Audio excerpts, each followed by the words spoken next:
Hello, everybody. Hey, Rich Mitch. Okay, so this is all like super improvised. Welcome to the Johnny Depp trial. Now, listen, you guys, this is kind of totally Dacob Fashion Bunker. Now, I know there's a ton of Hey, Rich Mitch. There's a ton of people live streaming about this. Um, Not a lawyer. Everything I say here is just for entertainment purposes only. I'm just here to share the opinions on what is being said, what is being done. Hey Ollie, wow! I know, surprise, surprise, you guys. Subscribe to the channel. Thumb up this video. Everything I say is my opinion only for entertainment purposes only. Allegedly, allegedly, allegedly. We don't want no stress with all the lawyers. Now, usually lawyers live stream this type of content, but we're not here to dispute and debate the legalities of it all. We're here just to enjoy the live stream. I mean, to enjoy the court. Well, how much can you enjoy it? It can be really annoying as well. Hey, Robert. Hey, PJD. Yes, mukbang. Yes, we will be eating a pizza together in court. So let me just cue in the trial. So I will be talking over it a little bit. Is the audio okay, you guys? I don't. Is the audio synced? For me, it appears to be synced. I don't know if it's synced for you guys. If it's synced, good. If not, let me know. So I'm going to talk, blah, blah, blah. Is the audio synced? 1, 2, 3, 4, 5, 6, 7, 8, 9, 10. Okay, thank you, thank you. All right. Okay. Synced, all good, perfect. All right, let me put in the trial then, you guys, so we can get to see this thing. I have been obsessively watching it. Pizza is coming, by the way. I'm gonna have a little pizza moment here with you guys, and I have my water and some drinks. So nice to see stream on Totally Deco, right? Whoop whoop. We're trying to also get this channel monetized, you guys. So if you can, please do subscribe, thumb up the video. You know, we need our watch hours, we need the subscribers, and I hope the channel will get monetized because obviously because I love this channel, but also because I have a lot of plans for this channel, and it has to get popping. We have to start it, you know. Oh, Rich Mitch, you're eating right now, delish.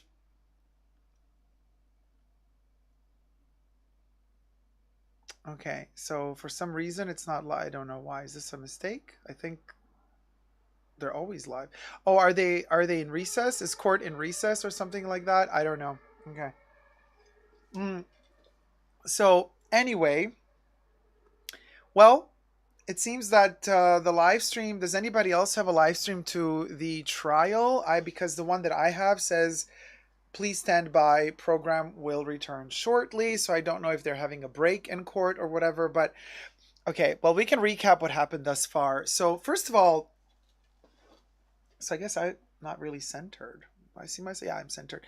Um, Yesterday was a bust, I gotta say. I mean, I understand that maybe they really needed to do it the way that they did. They had to show the interrogations that happened, the witness testimonies or questioning that happened months ago or years ago, and we had to kind of re-see it, edit it down, trimmed down for the relevance of this case right now, I guess.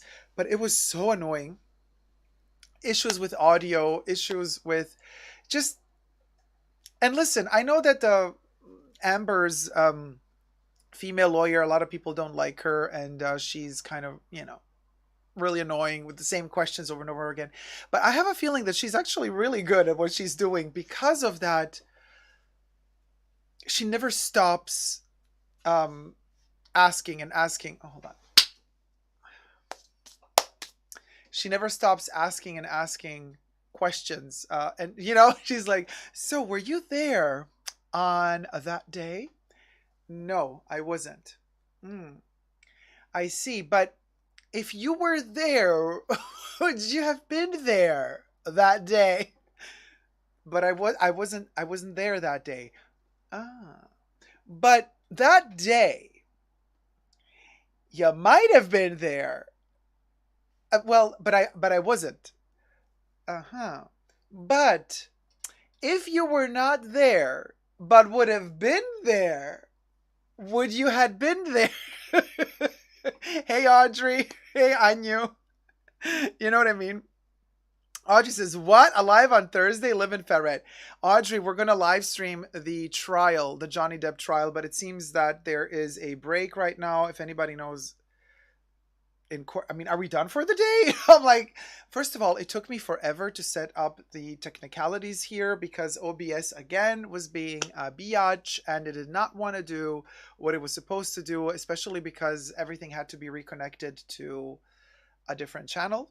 So from Super Dacob to Totally Dacob, but here we are now. So it took longer than I wanted it to take, but alas, like also last Saturday, remember on the main channel, what a mess. It was so difficult to get here. I had to delete everything from OBS and I had to start all over again. I got your chats here on the side. I had to delete OBS, reinstall it, which means that all of the special popping things, beginning, ending, everything is gone. You know, all of the special features are gone. So I'm going to have to rebuild it all and hopefully it's all going to be set up by this Saturday for the main channel. And I had to reinstall everything. So I don't know how Saturday will go, you guys. This is all an experimental thing. Sunset and Moonlight. Hi, Dacob. Her questions don't bother as much as her being rude and cutting people and even not allowing them to answer. Yeah, she seems to be really defending her client, right? Amber. Oh, by the way, speaking of Amber, oh my God, she has that. Her makeup is terrible. I'm sorry, Amber, but like, so I'm trying to emulate that terrible. She has that really sharp shadow. Like, actually, it's blush, but it's kind of also it functions also as a shadow right there. So I kind of did a little bit of I overdid it as well. I was like, let's channel her a little bit because a lot of people are saying that she's mimicking whatever Johnny Depp is doing or whatever he's wearing. The next day I was like, okay, we can all play that game. Let's mimic Miss Amber. Miss Amberhead. This is brilliant. It's usually dinner time around now for them, isn't it? 1 p.m. over there, says Audrey. So I don't know if court is having a break. Typical. As soon as I manage to finally live stream, there is no court live stream to snatch.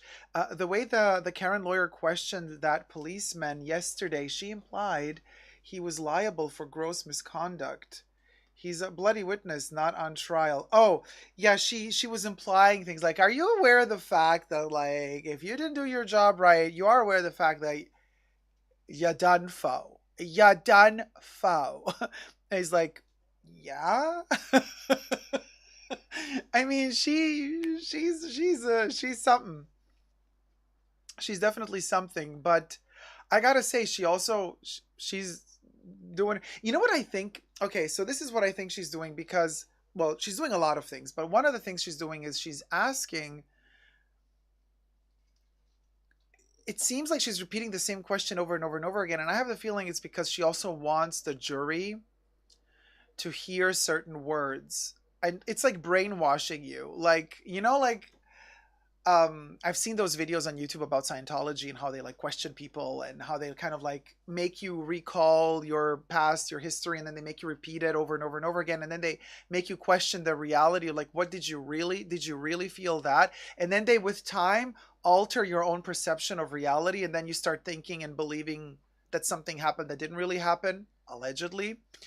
And I have the feeling like by her repeating domestic violence, domestic abuse, domestic abuse over and over and over and over and over again in her questions, even though the answers that the witnesses are delivering are like always no, I did not see any scars on Amber's face. It just seemed that she was crying and she was red from crying. I did not, I did not see any bruises on her face. I did not, the police officers saying, each and every one of them, by the way, repeating it, and they have nothing to gain from this. They're not. One of them, remember, she was asking like, "Are you a fan of Mr. Johnny Depp?" And the police officer is like, "I know who he is, but like, I don't care." He's like, "What's the last? Well, like, did you watch his movies?" He's like, girl, I don't remember the last time I went to the movies to see Johnny Depp in a movie. Like, I couldn't care less." Pizza is coming, by the way, in around about 20 minutes. If anybody else wants to order a pizza for themselves, join in. My pizza is coming in around about 20 minutes. So by that time, if you want to eat together with me, I'm just letting you guys know. So, hey, Jack. Hey, Jacqueline. I just got home. Hey, Jackie. We're going to live stream the court trial. Alicia Elena. I don't know if someone answered, but they are on lunch break until 2:30. Oh, okay, gotcha. Because the judge had a prior commitment. Oh, the judge is busy. Okay, guys, what's the tea on the judge? I'm kind of living for her. She is giving me a little bit of lesbian vibes. I don't know what you the best lesbian. Is the judge a sister or is she a sister? You know what I mean? Because the judge is delivering. It's I'm loving the judge, by the way. I think the judge is super sweet. So no shade there. Oh my god, you made a pizza sunset? Great. Mine is coming in 20 minutes. The judge is a busy queen, right? So so they're like, so have you and again, Elaine, the lawyer. So have you watched Johnny Depp's movies lately in the cinema? He's like, no. Mm-hmm. But did you go to see his movies in the cinema? I can't remember when was the last time I went to see one of his movies in the cinema. Uh-huh. But what was the last movie you saw of his? You know what I mean? It's like so annoying, right? But she keeps kind of like doing it. And I do believe that certain words, she just, I mean, I don't know what her strategy is in many instances, but one of them can be a psychological strategy and just repeating the same certain keywords in her questions to kind of brainwash the jury. Because if you keep repeating for 6 weeks straight the word, this was domestic violence, domestic abuse, domestic violence, domestic, you're going to brainwash a person really to think that it was potentially. You could. So the line of questioning, and again, I'm no lawyer. I said this at the beginning of the video, so everything I say here is just for entertainment purposes only, and it is all just my opinion. I have nothing to do with law. I'm just very passionate about pop culture. And since Johnny Depp wanted this trial televised, well, here I is to talk about it. Now, um, I'm interested in the psychology of things, because the jury, I mean, also the judge telling the jury every day at the end of the trial, like, hey, don't interact with anybody, don't look anything up online. It's, I mean, I'm thinking to myself, oh honey, oh honey. Now listen, if they're not locked up in some hotel room, just like the contestants of RuPaul's Drag Race allegedly are when they're filming a new season, they don't have access to the internet. Like, I'm like, okay, so if you're going to tell these poor jury people that for the next 6 or 7 weeks, however long the trial lasts, they're not to have any contact with the exterior, with the external world, then you got to lock them up in a hotel room and not let them leave. I mean, it's like prison for them. But it seems like this is not the case, at least not the case in this civil lawsuit. So they apparently allegedly leave the courtroom and then go to their homes, and the judge just seems to tell them every day, hey, don't look anything up online about this trial, don't get influenced. I mean, you guys. Now, I know some people have said, oh, but these people, the jury takes it really seriously. Do they though? Because they all have their smartphones, they got their tablets or what have you, and I'm sure that they're gonna. I mean, I don't know. I mean, allegedly, you could look up certain things that are happening around this trial. So I just wonder how seriously the jury's taking their part in all of this, and are not and are willing to not look into any of it anywhere up, like what's happening in the trial, looking up all of these wacky YouTube videos that we make on the subject. But anyway, another thing I'm really interested in, you guys, I've just ordered my Indian takeaway. Oh, Audrey, that's fabulous. The judge is a busy queen. I think she's a half sister. She's a half sister. When they made Johnny Depp confirm those magazine headlines were correct, people think they're going to flip that around and suggest he was saying that the headlines were factual. They might flip that around. And I've also noticed that the Elaine, oftentimes she's sneaky. She would repeat the same question, changing the beginning of like, let's say she would ask you one thing, then 5 minutes later she's going to repeat the same thing, but she's going to insert another fact in there that you did not say, and she's going to ask you to confirm it again. And especially the cops, one of the cops, the chubbier one, he was sweet, but I don't know how bright he was. She tricked him a couple of times, I've noticed, into saying things that he did not say in the beginning, and then like a couple of minutes later he admitted to something else just because she formulated the question in a different way and it could be understood in different ways. So it's kind of exhausting if you've being questioned over and over and over again, and it's the same question over and over and over again, and then they slightly tweak the structure of the question, and hence change the logic of the question, and then you might fall into a booby trap. And I think to myself, this should be illegal. The lawyers should not be allowed to do this sort of trickery, but they do. And so I wonder, like, how much can that sort of testimony be taken into account? Like, can a lawyer then 2 weeks from now say, ha, but you see, the police officer that was interrogated or questioned, at one point they said this. Now, I wonder how much the counterpart, Johnny's lawyers, can say, no, you tricked him because he first said this, and then you re-ask the same question by modifying slightly your beginning, your initial part of the question, and then you tricked him into saying something because you made him believe it's something else. So I wonder how much they can debate that back and forth, because I've seen psychologically, not legally speaking, but psychologically speaking, I've seen quite a bit of trickery from Amber Heard's lawyer's side in their line of questioning thus far. Sneaky. Sunset said, one thing I noticed though, lawyers are not into fashion. Oh, hell no. Fashion lawyer, like, you guys, I'm going to pin at the top of the chats the link, if you wanna, because there are no super chats on this channel yet. We're not even monetized, so help me reach 1,000 subbies so we can get monetized and the watch hours. And also, if you wish to send donations, the link will be pinned at the top.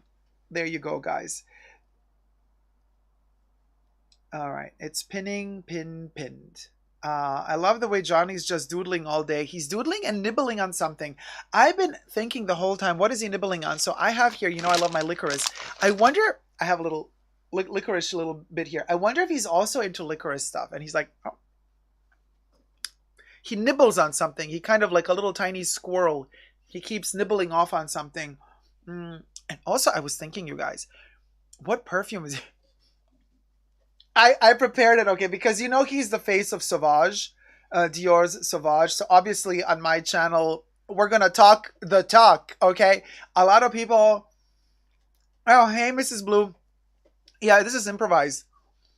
A lot of people have been asking me, since I posted my little recap of last week's trial, people said, do it again. So here I am live streaming, super improvised. I am very late to the game. Also very late today because my whole streaming system collapsed. It was all a mess. Is Johnny Depp wearing Sauvage or not in court?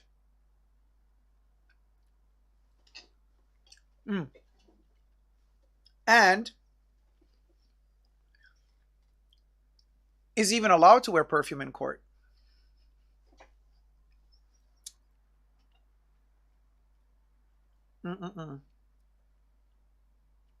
Jack says Amber's friend got kicked out for being on her phone. But do you get kicked out if you wear Sauvage? Because this perfume is heavy, honey.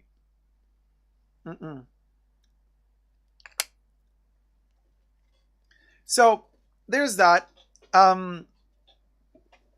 Elaine, the lawyer, is a little bit top 10 subtle perfumes to wear in the courtrooms, is Audrey, right? Hold on, my lamp here. Okay, I'm just turning the lamps properly.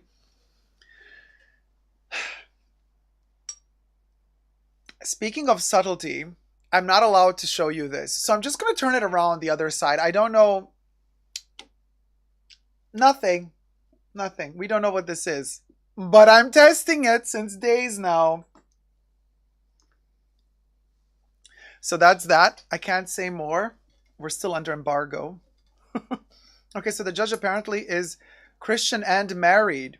Well, you can be Christian and married to whoever you want to be. I mean, depending, certain Christian communities accept it, certain don't. You gave us your selection of office-friendly perfumes. What about ones for court, says Mrs. Blue. We should do court perfumes this Saturday. I should make a little list of which perfumes should be good for court, but I think it would be probably the same list as for the office, I would say. Maybe a little bit more strict, even. More tight. Hey, Katie. Hey, KDF. How's it going, sweetie? OMG. Perfumes for the courtroom would be fabulous, says Jack. I mean, let's just say Sauvage would not be one of them. No, the partner is a male, so maybe she isn't a sister as of now, says Jack. Okay, fine. But did she give us vibes or did she give us vibes? Because she's totally given me vibes.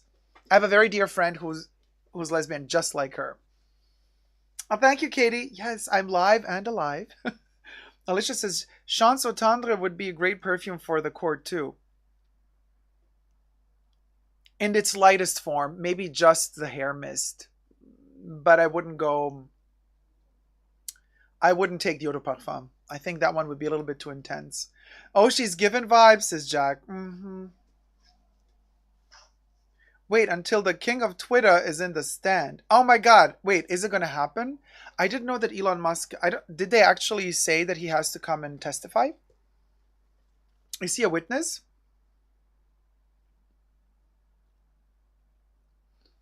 Elon Musk is probably just going to like do like, hey guys, I have no time. I can testify from Twitter because it's mine. I own it. It belongs to me. So I can set up a little something something over Twitter if you guys want, and you could interview me over Twitter. We could promote the Twitter the app and stuff. They haven't been able to serve Elon yet. Oh my God! So they have to first. That is so funny that they have to actually deliver the papers. Like you've been subpoenaed to come to court. Bam, you're served. So if they can't serve him, he doesn't have to come to. So they can't just like tweet him. Twitter belongs to him now. Can't they just like? Can't the court just like tweet him on Twitter since he owns Twitter now? Maybe there's like a loophole, a legality loophole there. Again, I repeat, no lawyer here, just brainstorming and doodling away for entertainment purposes only. Um, since he owns Twitter, can't they just like write on Twitter, "Hey Elon, ya been subpoenaed, girl. Come here, boo boo. We got to talk to you." Maria Barreau, hey sweetie. Elaine has an obsession with concealer and foundation. She keeps asking guys if Amber was wearing makeup. Wait, Elaine, the lawyer? Oh yeah. Because of the palette that was released after Amber claimed that she actually wore it when she was allegedly abused. Right? Is that what you're talking about? Can he? But can he serve? I don't know if Elon, I can he? I don't know. I call Elaine like from Harry Potter. She doesn't look like that to me. Now I've heard other people call her that way. She doesn't serve Harry Potter Umbridge vibes to me at all.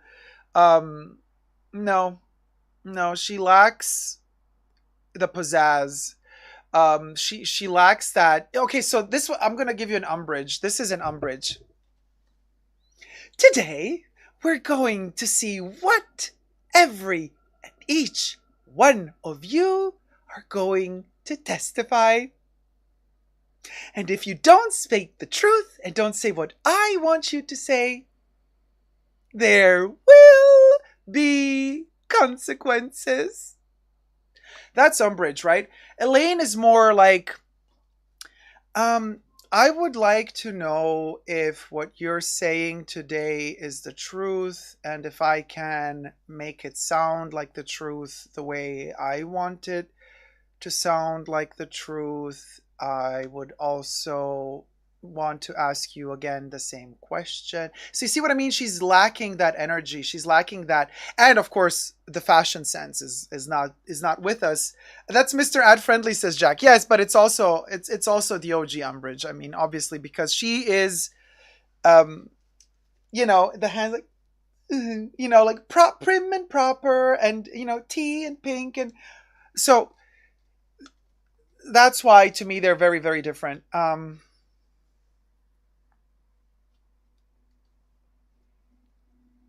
No, not just because she's not aggressively pretending to be nice. She's just not dressed the way either. I mean, she just doesn't. She has these kind of oversized clothes that don't really fit her very well, and she's a lawyer, and actually, I respect her quite a bit, Elaine. I know a lot of people hate her. I think she look. The woman is working a lot to get to protect Amber, and honestly, honestly, you guys, if I were working that hard to protect and defend my client, I also would not have the time to go shopping for cute little outfits and have a different outfit every day. get my pedicure, manicure, makeup done every day. Like I would be, those would be sleepless nights. I would be preparing my questions. I would be double cross referencing, checking everything. Like, to be perfectly honest with you, I think the less chic she looks and the more credible she is as a lawyer, because I'm like, okay, wow, she really doesn't have time for all these pleasantries. Let me get an updo, let me nails done, eyes, makeup. She's like, no, I got stuff to do, really important stuff to do. So, like, be clean, yeah, of course, be clean, look like you're taken care of, but let's not dress you up like you're going to a fashion show every day if you're the lawyer, because I also want to see the lawyer really dedicated to their craft. She's a top lawyer. Sorry guys, camera's glitching. I have technical issues today, so I do apologize for glitching of the camera. I have technical issues trying to solve them. Oh, and there is a bug that I just caught. I am like getting so good at catching these. My window is all open again. Did I catch it? Oh no, I didn't. Okay, I'm not getting that good at catching these little boogers. Um, where did it go? You can imagine with all of these spotlights and open windows. I mean, oh, and I'll be right back, you guys.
Okay, so guys, I'm back. It's not the pizza yet. It's the delivery guy. Was there something else coming? So I don't know. Just whatever. But I wanted to say, um, I am glitching. So there's a complication with the system here on my. I don't know if it's my cable. I use an Elgato cable to connect between camera, computer.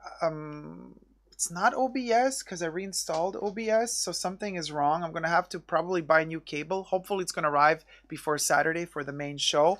But so there's that. Oh, VA Virginia, says Katie. Sorry if I wasn't clear enough. Every time I read VA, I think about Veterans Administration. So for me, VA is always, because I've had a lot to deal with the VA. So obviously for me, it's, you say VA and I'm immediately catapulted into the VA. In several VAs, actually. Uh, Elaine has got a job to do. I agree, Audrey. We need a Legally Blonde moment, says Jack. We definitely do. Mm, mm, mm, mm. So she's a top lawyer in Virginia, says Katie. You've done some research. She has a great reputation. Mm. It was super funny because she kept asking about concealer, says Maria, and foundation, because she's trying to say that maybe she was wearing makeup to cover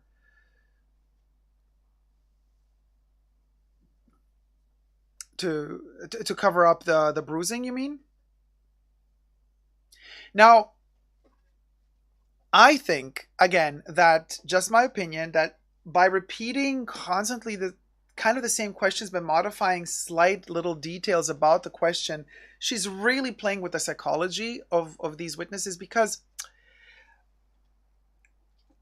For now, it's just like a matter of, okay, what do you personally believe or not? Because quite frankly, what we've heard thus far from the witnesses, it does. Hold on, be right back, you guys.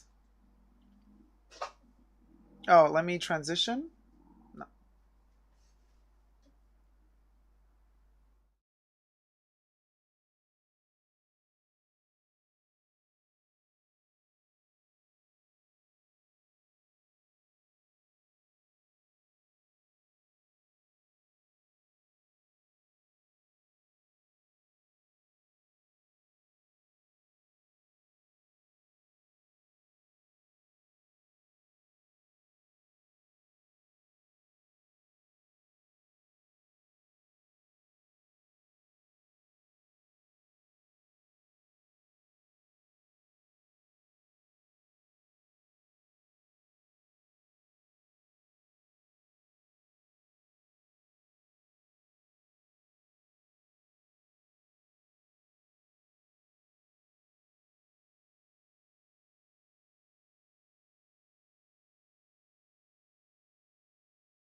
Okay, so security issues. Let me just say, who was brilliant? Okay, poor Michelle redacting in real time. Okay, hold on, let me read this. Lawyer trickery. Okay, wait, the makeup coverage thing was disproven by Milani. She really doesn't have much proof, says Jack. T-Pal, hey T-Pal, lawyer trickery. Sunset and Moonlight says it cracks me up how much Amber's team fumbles with their documents and poor Michelle who has to redact them. Good point. Maria says, did you guys watch yesterday the guy Alejandro? Oh, was Alejandro giving the testimony from the car? Yes, Queen. He's like, I don't know. I didn't see it. I don't know. You're annoying me. You're talking about the guy giving testimony from the car. That was I was living for it. That was like the only moment that woke me up because it was such a boring day yesterday. Alejandro was amazing. Poor Michelle redacting in real time. He was brilliant, says Audrey. Alejandro was hilarious, says Sylvie. Hey, Sylvie. Katie says, I loved Alejandro. Are people keeping up with the trial every day? Sylvie, I am obsessed. Yes, I am keeping up every day. Even yesterday, where I thought, oh my God, this. Oh, hold on.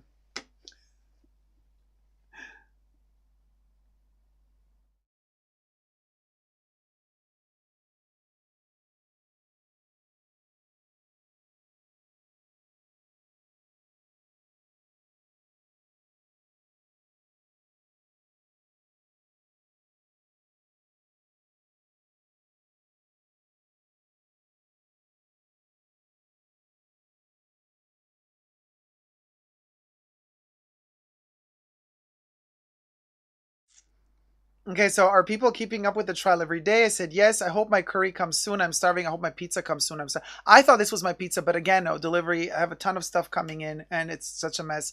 Maria says yes, Alejandro. It's the guy at the front desk that Elaine was driving crazy about the makeup. It was hilarious. Alejandro is my king, says Katie. He is the perfect building manager. Because he chill, he cool. I mean, when he talked about a woman changing her eyebrows, he probably noticed. Oh, we're back in court. I'm watching daily between sessions and work, says Katie. LOL. Even if she covered a bruise with makeup, I'd see swelling, right? Alejandro, amazing. He was on it, says Katie. Sunset Moonlight says, me too, completely absorbed. I mean, we're living ferret. We're living ferret. Sylvie says, same. I'm watching while I'm not working. It's so fascinating, says Sylvie. And we're back in court. Let me add some of my little. We're back in court.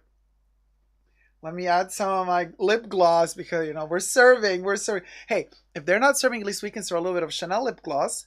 Hashtag not sponsored. Uh, and then we're also lunch is over. Yep, I see. I see. Now we can transition into the courtroom.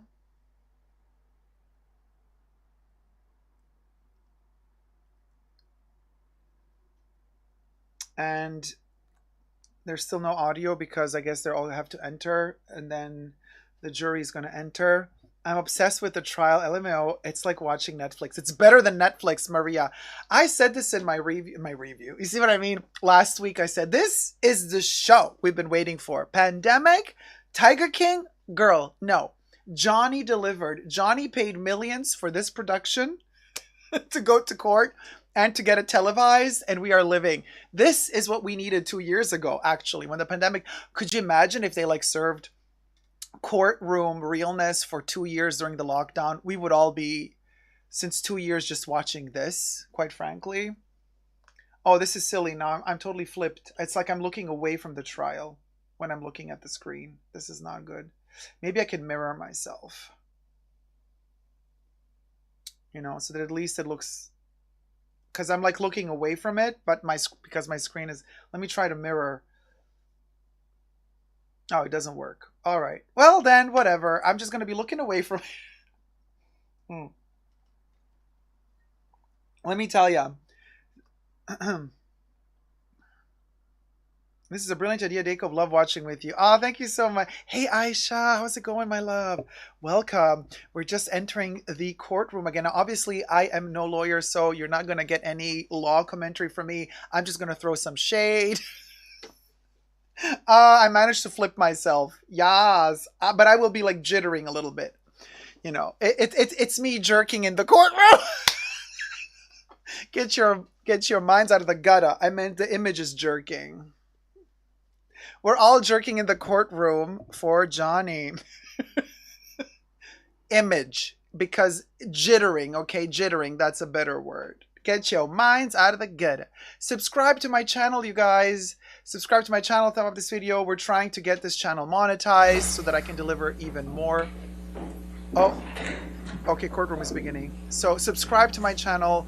You can chat after you've subscribed. And then I'm trying to get this channel monetized so that I can deliver even more fun commentary, pop culture videos. Ooh, Johnny, here we go.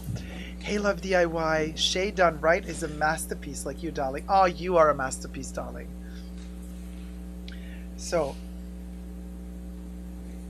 I guess they're waiting for the jury to arrive. Yep, here they go. They're going to stand up for the jury. Come on, Johnny, you can do it. Good boy.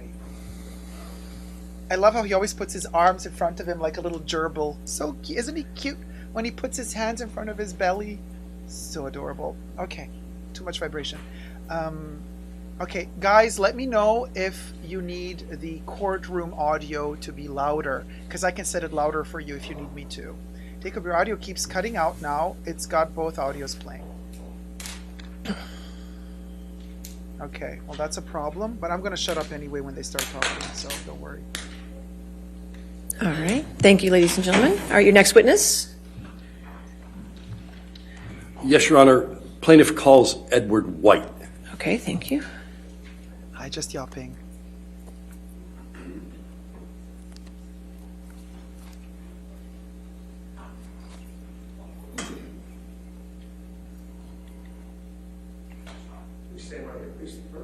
Alicia says I can hear both audio. Thank you, Alicia. Swear or affirm to testify truthfully in this case on the penalty of law.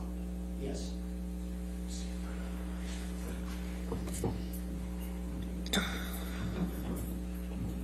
Oh, it's a Bernie Sanders type of guy. Good afternoon, sir. Savage for you, sir. Savage.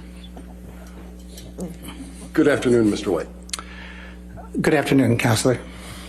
Will you state your full name for the record? Yes, Edward White, Where do you reside? Los Angeles, California. How are you employed?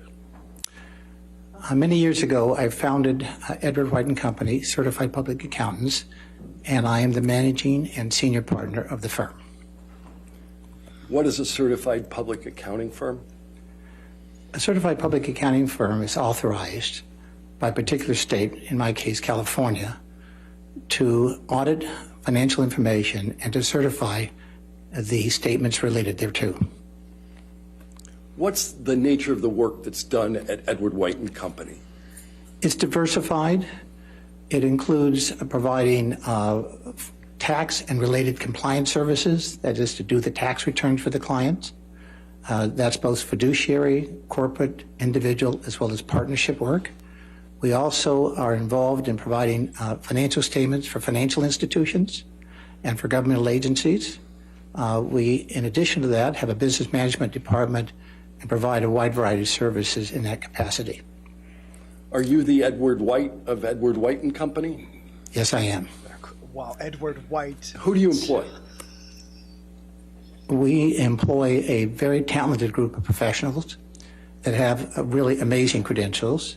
They have graduate degrees from NYU and USC in business administration as well as taxation.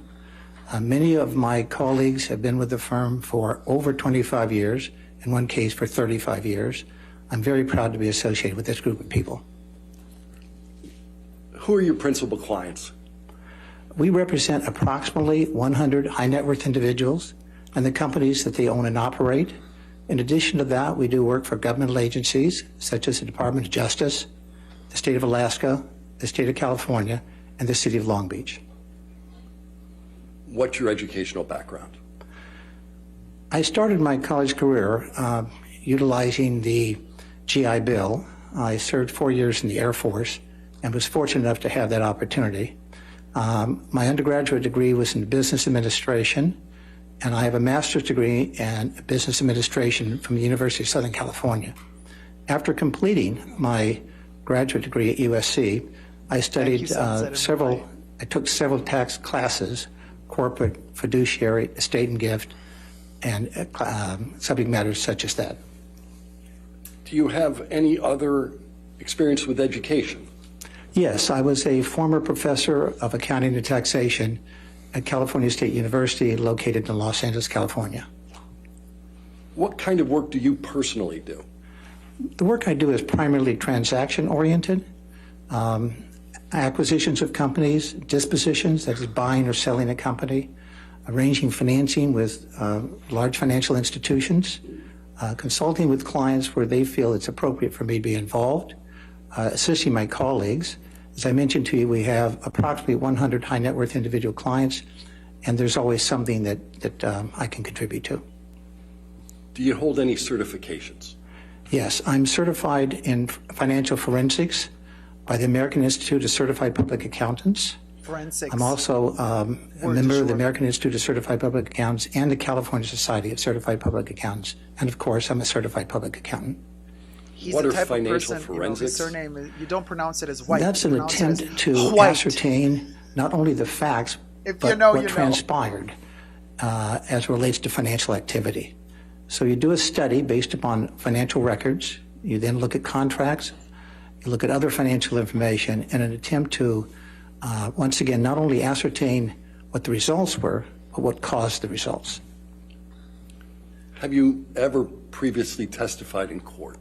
Yes, I've been accepted as an expert witness in both the California court and the federal courts, and I have testified in matters involving the Department of Justice and the FBI. Okay. Do you serve on any boards, or have you served on any boards? Objection, relevance, Your Honor. This witness is not being proffered as an expert in this case. All right. Wasn't This designated. is just a fact witness and not an expert witness. Fact witness, and it goes to credibility. I'll sustain the objection. I think we rude. can move on. Okay. He's just a back witness. Do you know Mr. You always Depp? have one in the back. Yes, I do. How'd you come to know Mr. Depp? I met him because he was introduced to me by a senior executive Jesus. at the Bank of California, Richard Smith. Do you work with Mr. Depp? Yes, I do. In what capacity? We are his business management firm. How long have you served in that capacity? By approximately 6 years. What does that role involve? Processing, managing his financial affairs. As you know, Mr. Depp is an amazing talent, internationally acclaimed for his work, but he relegated his financial activities to me and my colleagues, so we provide a wide variety of services for him. Do you do this kind of work for other people? Yes, we do. Numerous other clients. When did you first become involved with Mr. Depp? Approximately 6 years ago, after the introduction from Mr. Smith. What was the nature of the work that you were to perform for him?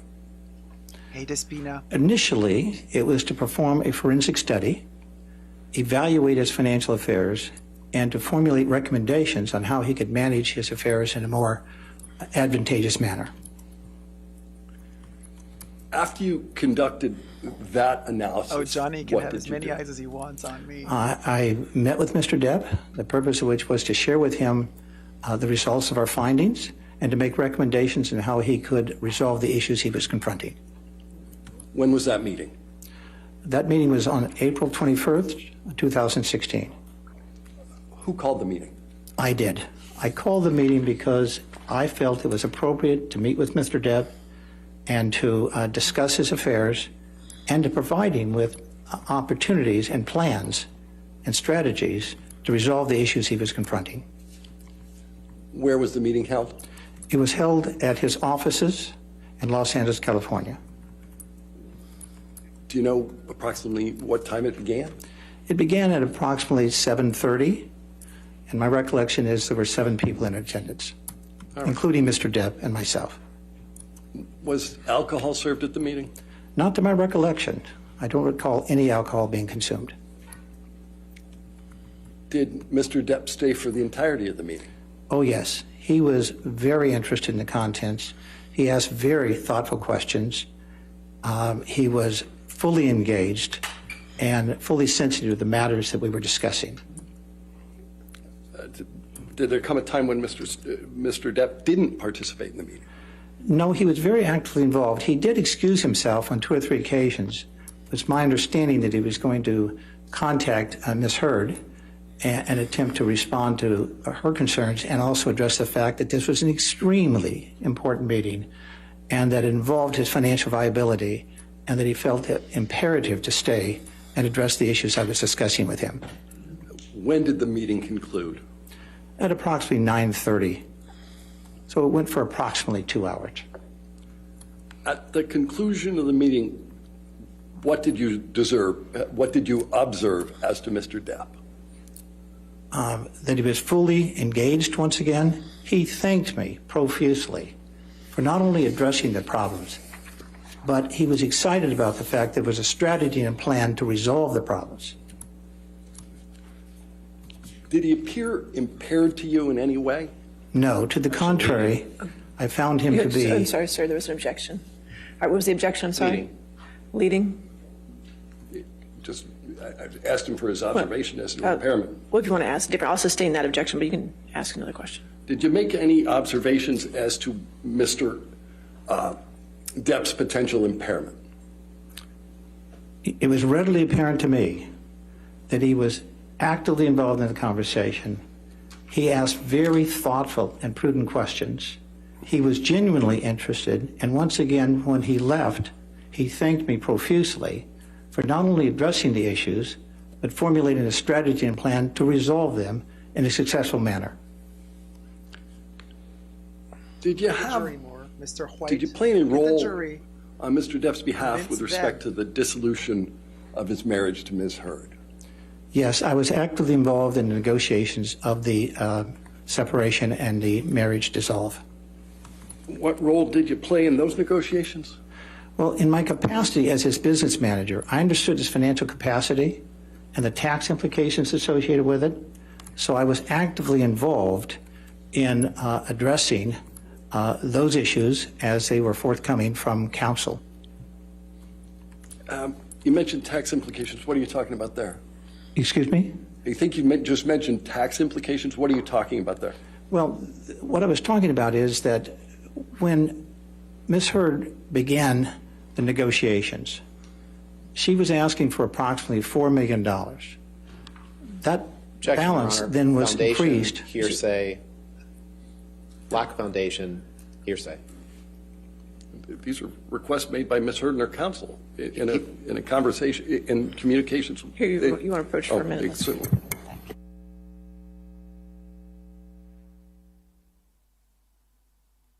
Where's Savage? Where's Savage? It's gonna smell better for the jury, you know? Boom! Gonna smell great for the... She's like, you guys? What's that smell in the court? Like, I can't. Is Johnny wearing Savage again? Is he? Because if he is, like, I'm not, I can't. Ain't gonna happen. Ain't gonna happen. Ain't gonna happen. If he's wearing, right. If he's wearing Sauvage another day, I swear to God, you guys, I'm not gonna let any one of you into court. You hear me? Okay, okay, you can keep going. Oh.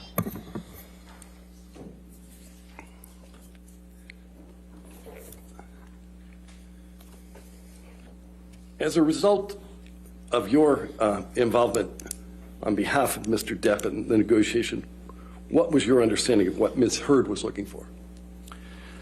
She initially was looking for a consideration of $4 million, but her demand continually increased. It went from $4 million to $5 million. Then it went from $5 million to $5.5 million.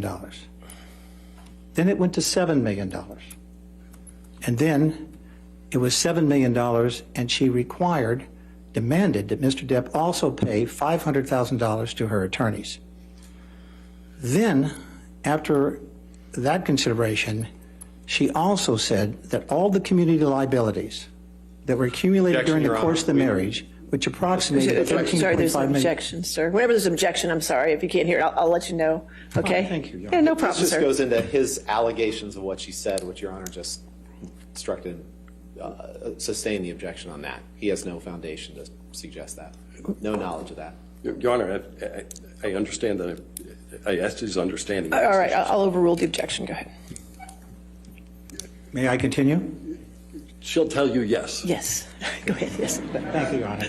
He learns very well.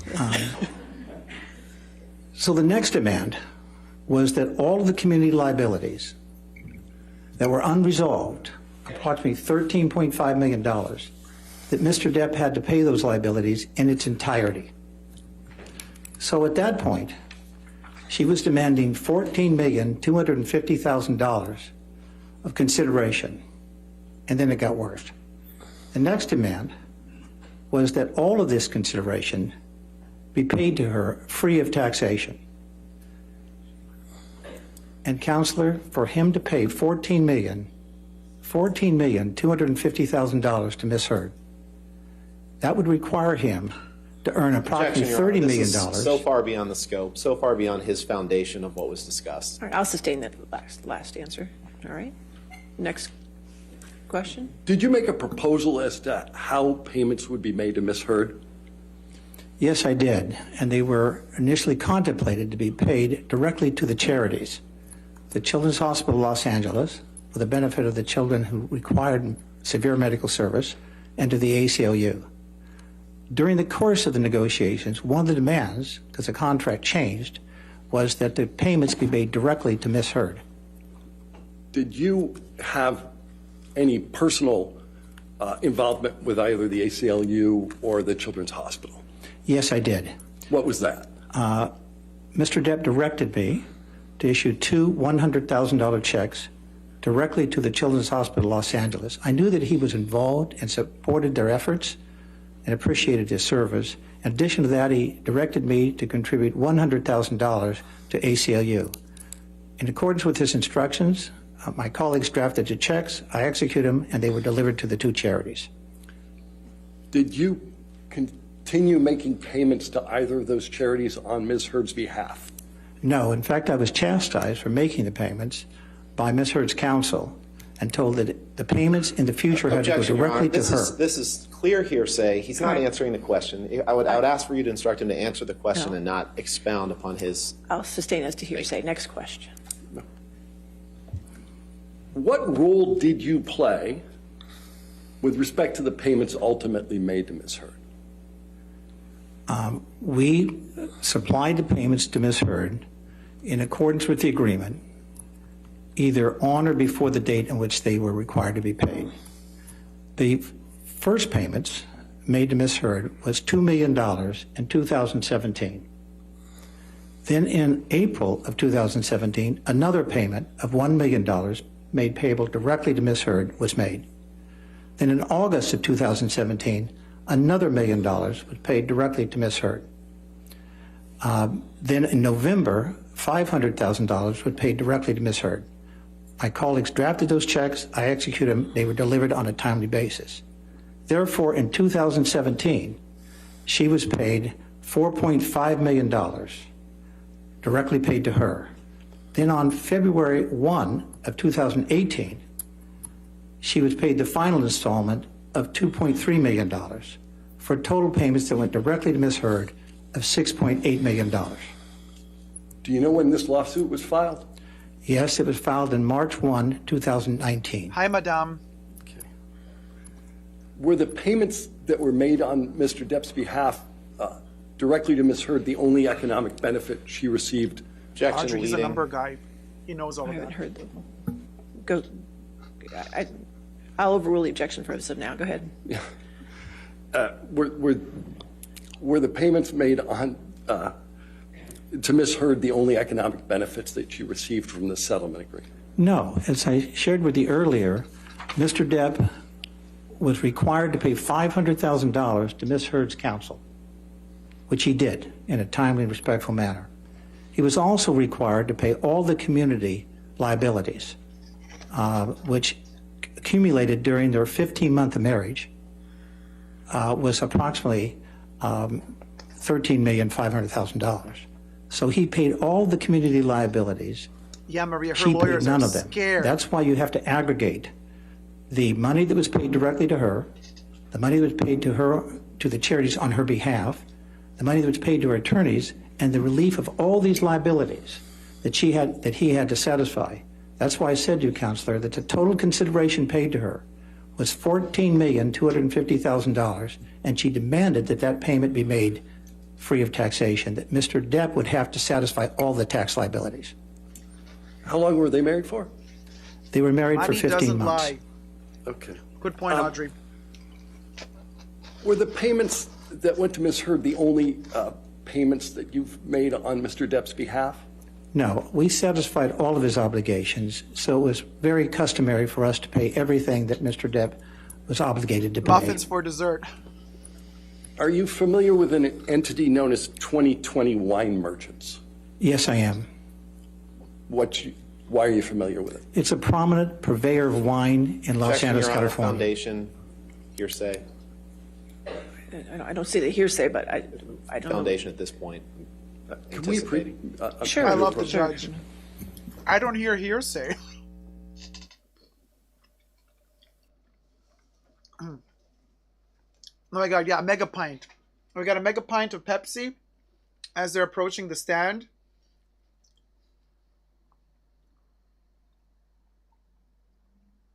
Hey, Sobe, 1 million per month of marriage.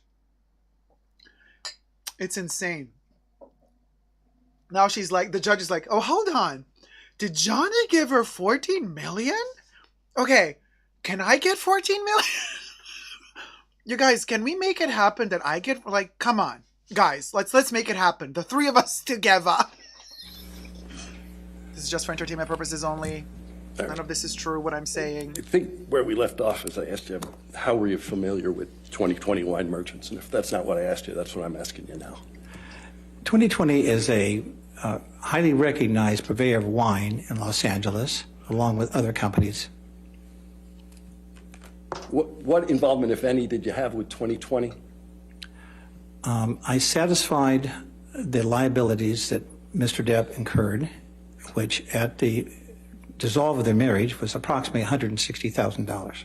Whoa. Do you continue to pay Mr. Depp's wine bill? Yes, I do. We pay all of his obligations, but his wine bill has shrunk to virtually zero because he does not consume that much in the way of wine. He's made a few gifts around Christmas time, but his wine bill has gone to virtually zero. Are you familiar with a Spanish wine known as Vega Sicilia? Yes. How are you familiar with that? Spanish called Vegas I know that Sicilian. it is a Sicily's in very Italy. expensive wine, and that I know that Miss Heard enjoyed drinking the wine. How much does it cost? The cost of the wine is approximately $500 a bottle. Were you ultimately charged with paying for the wine that was served on at the birthday party on April 21, 2016? Yes, I was. We rendered the Objecting payment for that foundation. balance. Excuse me. Oh, I'll overrule the objection. It's fine. Good judge. How many bottles of Vega Sicilia were served? At Ms. Hurd's request, she ordered 5 bottles of the wine and 8 bottles of other wine, so a total of 13 bottles of wine. Oh, Miss Herda Guzzler. Thank you, Mr. White. I have no other questions of All right, this cross. witness at this time. Okay, Cross-examination. now cross begins. thank you, Your Honor. Ooh. Good afternoon, Mr. White. Good afternoon, Counselor. Your firm has forward. been paid millions of dollars by Mr. Depp and his companies since you were first retained in 2016, correct? Correct? And in fact, you're being paid for the time that you're sitting on that witness stand today, aren't you? No. Well, you charged the time that you spent in connection with legal proceedings in this case, correct? That's correct, but I charge for my time. Yeah. And it's the same You time answer that my I would question, sir. In charge- fact, you charge $710 an hour for your time, don't you? Counselor, if you'll let me complete my answer, I'll No, be happy to respond. Sir, please try to stick to the question that I'm asking you. You've had your chance to go well beyond the question being asked, but if you could just please stick to the question I'm asking you, it would go a lot faster. Okay, Mr. Ugly I Tie. don't think your microphone was on there. Well, it's not really, badgering's not Yeah, an thank you, Your Honor. objection, but Thanks. that's all right. So just if you could answer the question that's asked, okay? Thank you, sir. Thank you, All Your right. Honor. I Let me start over, sir. You charge Mr. Depp $710 an hour for the work that you do for him, don't you? That is my standard rate for all clients, and yes, I do charge that rate to Mr. Depp. And you gave a deposition in this case. You remember that on or around February 2nd, 2022? I'm Yes. eating. Don't zoom in on And- him. That day, you charged Mr. Depp $710 an hour for the time that you spent giving testimony that day, didn't you? Yes, I did. And you charged Mr. Depp $710 an hour for anything that you do in connection with his account, don't you? Yes, I do. You have about 6 people working on Mr. Depp's account, correct? Yes. And whether through you or one of your colleagues, your main contact with Mr. Depp and his companies is his sister, Christy Dombrowski, correct? No. Who is your main contact? Mr. Depp. One of your colleagues maintains active communication with Christy Dombrowski, correct? Could you ask the question again, Counselor? One of your colleagues maintains active communication with Christy Dombrowski, correct? No. Thank God he's gone. Yeah, zoom out. We don't need to see a close-up of him. Yeah, Audrey, right? What's he supposed to charge? All right, yes, sir. Frickin' air? Thank you. He's giving them invitations to his birthday party. He's like, you guys, I just want to invite all of y'alls to my birthday bash next weekend. Okay? No hard feelings. Mr. White, I've handed you the transcript from your deposition that you gave in this case on February 2nd, 2022. You remember that? We did it over Zoom? Yes, I do. Okay. And you swore to tell the truth in that deposition as best you can, correct? Yes, Okay. Can you turn to page 116 of your deposition transcript? certainly.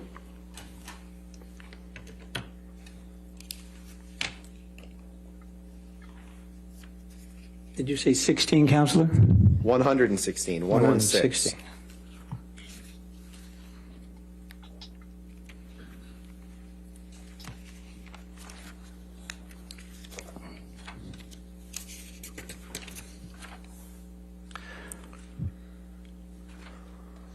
Okay, I have it. And now you just answered no to my question about your colleagues maintaining communication with Christy Dombrowski, but at your deposition just 2 months ago on line 11 of page 116, the question is, what about Christy Dombrowski? The answer that you gave is, I do not. I haven't spoken to Christy in some time. One of my colleagues probably maintains an active basis of communications between her and our firm. Did I read that right? Yes, but you That was you my need to question, find the just if term. I read that right, sir. Now, part of the services that you AC Lala. provide, that your firm provides to Mr. Depp, is to pay the bills to his doctors, correct?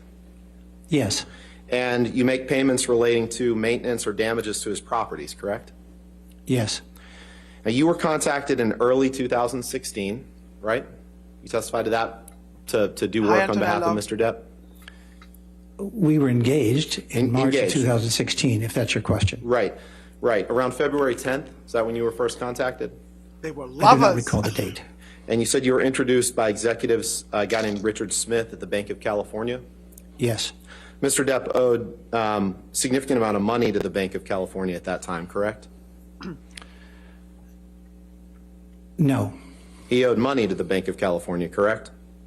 I do not recall that he had an active indebtedness with the Bank of California. He had other commercial loans, but not with the Bank of California. And after you were brought on, you developed an understanding that Mr. Depp's agree, financial Audrey. status was very challenging, correct? It was challenging, but we had an ability to resolve the problems if they were properly addressed. He had liquidity problems, right? He had substantial assets in excess of his liabilities, but he had short-term obligations that needed to be satisfied. Let me just ask that again. At the time that you were brought on, he had liquidity problems, correct? Can you define liquidity for me? I'm asking you. At the time he was brought on, he had liquidity problems, correct? diarrhea. I would define the term liquidity as where the short-term assets are less than the short-term, are less than the short-term liabilities. And if that's how you're defining liquidity, I would agree. In layman's terms that I can understand, because I don't speak all the kind of business school terms that you speak, he didn't have enough money at the time, correct? We obviously He was don't. spending more than he was bringing in, correct? Yes. And you gave him advice about how he could hopefully get out of that problem, correct? Yes. Okay. And just to be clear, Mr. White, because you've testified to some degree of knowledge about wine that you allege that Ms. Heard requested, so you seem to have some knowledge of Mr. Depp's spending.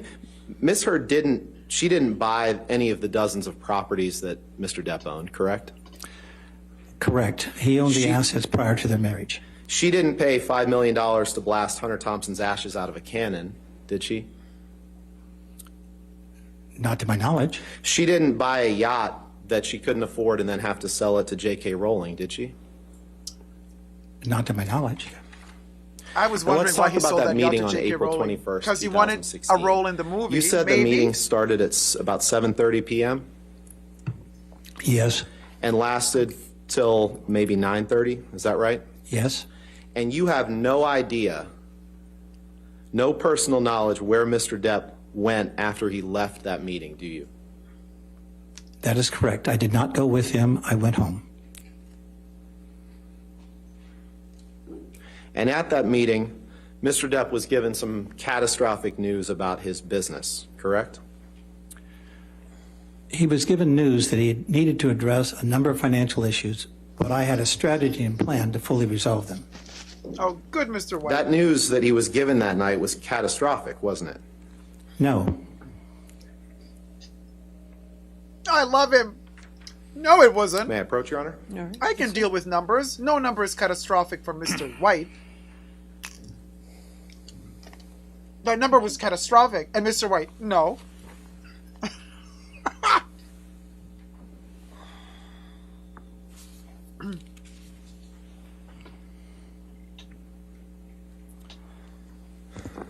Mr. White, let's do this again with another under oath series of statements. You gave testimony in the UK trial, did you not?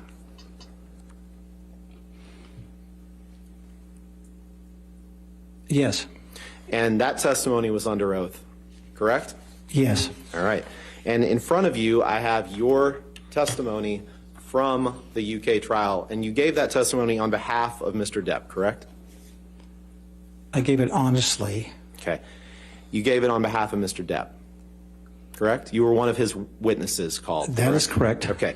Can you please turn to page 865? He's getting nervous.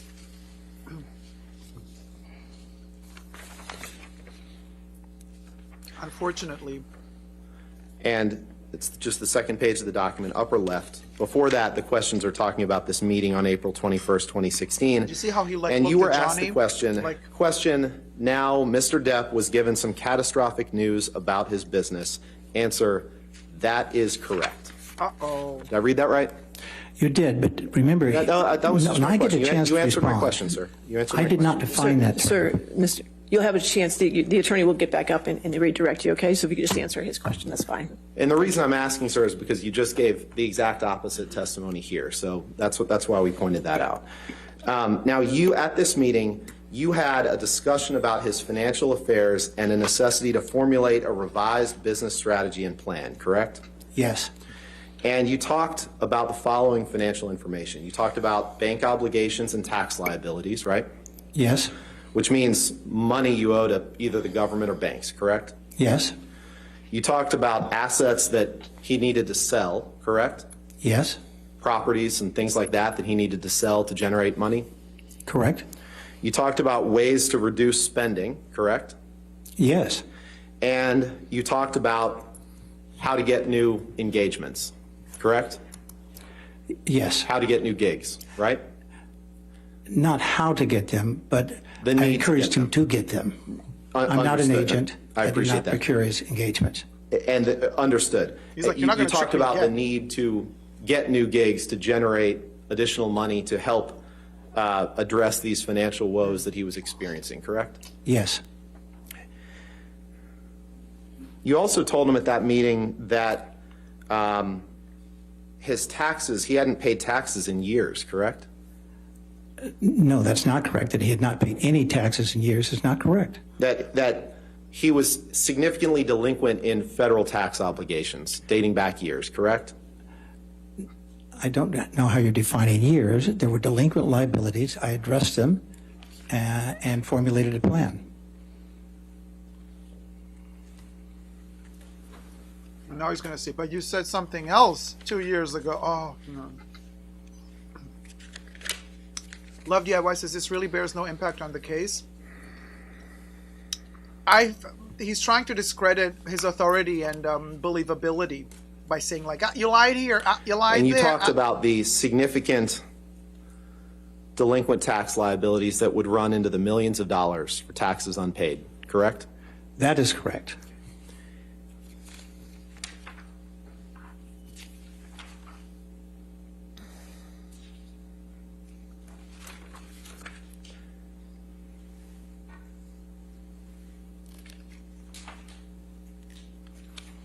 Yeah, Katie. He wants him to get to say something that contradicts his deposition. Audrey says And so It does after have- receiving this they're catastrophic implying he news, can afford a as we $500 discussed, bottle of wine you have when no a idea where significant Mr. money Depp went when he walked out of the doors of his office. she made him buy correct? them. I do not know Okay. where he went. Can you pull up Plaintiff's Exhibit 936, please?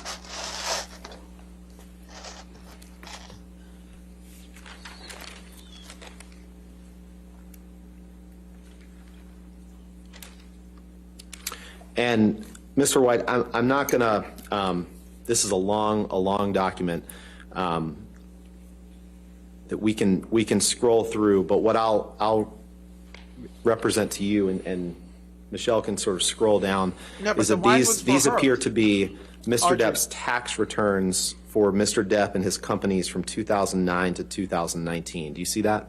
Yes, And these are returns as part of your role as his CPA firm now, his business manager firm now. Your firm prepares these tax returns, correct? yes, And you maintain these tax returns in the ordinary course of your business, correct? that is correct. Your Honor, I know there's going to be plenty of redaction to do, but I just would like to move these into evidence. I don't plan to publish them or anything at this point. Objection, Your Honor. You want to approach? That's a good point, Maria. Oh, okay. They're approaching the bench, and now they're like, the judge is like, "Oh my God, you guys, is it just me, or does everybody else smell pizza in the courtroom? Because I really want some pizza right now." I'm like, "Sorry, Your Honor, it's me. I'm a bit late lunch for me." All right. So 936 will come into evidence, but I'll wait for redactions and they will not be published. Okay? Thank you, Your Honor.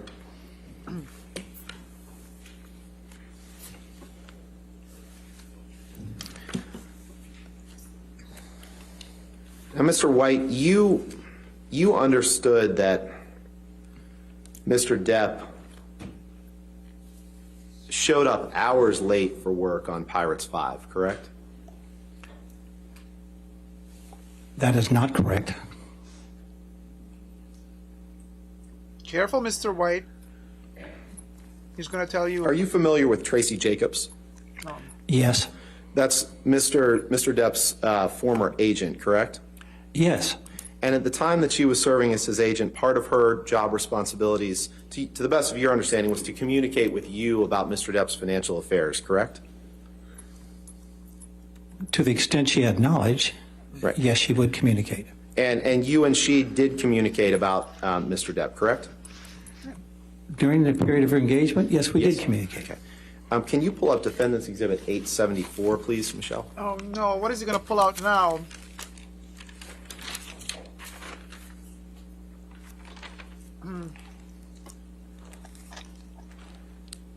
Oh, boy. What stunt is he pulling out now? Mr. White, do you see here this text exchange between you and Tracy Jacobs? Yes. And your texts are in white and Miss Jacobs are in blue, correct? Yes.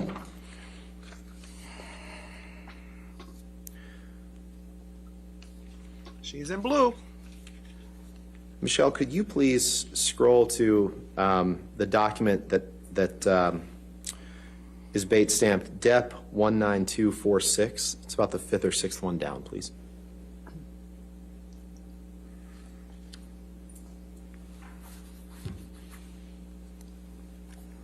By the way, you guys, we're trying to monetize this channel. Don't forget to subscribe. It helps the channel out a lot because we're tiny. We're growing. Trying to grow at least the channel. Mr. White, do you see here the third text down from Tracy Jacobs to you saying, thanks, I got a call from Disney last week saying he showed up 5 Objection, hours Your Honor, for hearsay. EDR. It's not hearsay, it's party opponent. She's his agent. I'm happy to approach if you'd like to discuss. Boy, good old America. It's all about the money. The second they have conversation with somebody who's been his accountant or money or taxing, that's when everybody gets, objection, objection, objection. No, no, no, money, money, money, money, money, money. It's like, boom. It's all about money. So sad. Oh my God, this pizza is delicious, you guys. Okay, the judge is like, okay, you guys, I've had it. If I don't get a slice of pizza right after this deposition, you're all gonna end up in the slammer. It's like, but Your Honor, I can't deliver pizza right now. I'm in the middle of a proceeding. I can order you a pizza later. She's like, 2 pizzas. I want 2 pizzas. He's like, okay, I can do 2 pizzas. I can give you your favorite, the one with pineapple on top and chicken. And then you could also, she's like, but you know what? What about French fries? I want sweet potato fries. And then I also want a salad to go with it because I am dieting after all. You know, bikini season is coming up. They're like, okay, Your Honor, we can make that happen for you. We can make that happen. The salad will be included.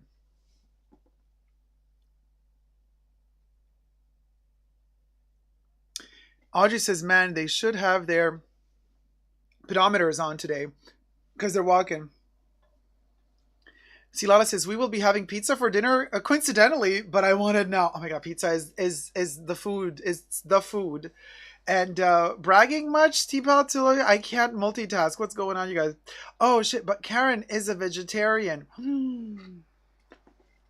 Oh, no. Well, then no chicken. Then we could do just pineapple, sweet potato fries, and tofu. We could do tofu that emulates chicken.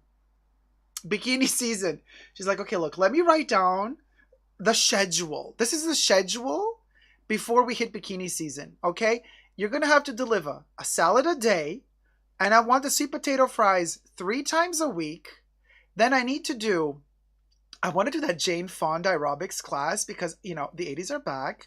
And then you also have to order me that gorgeous, not a bikini, but a one-piece swimsuit from Chanel from Spring Summer 22. I love that one.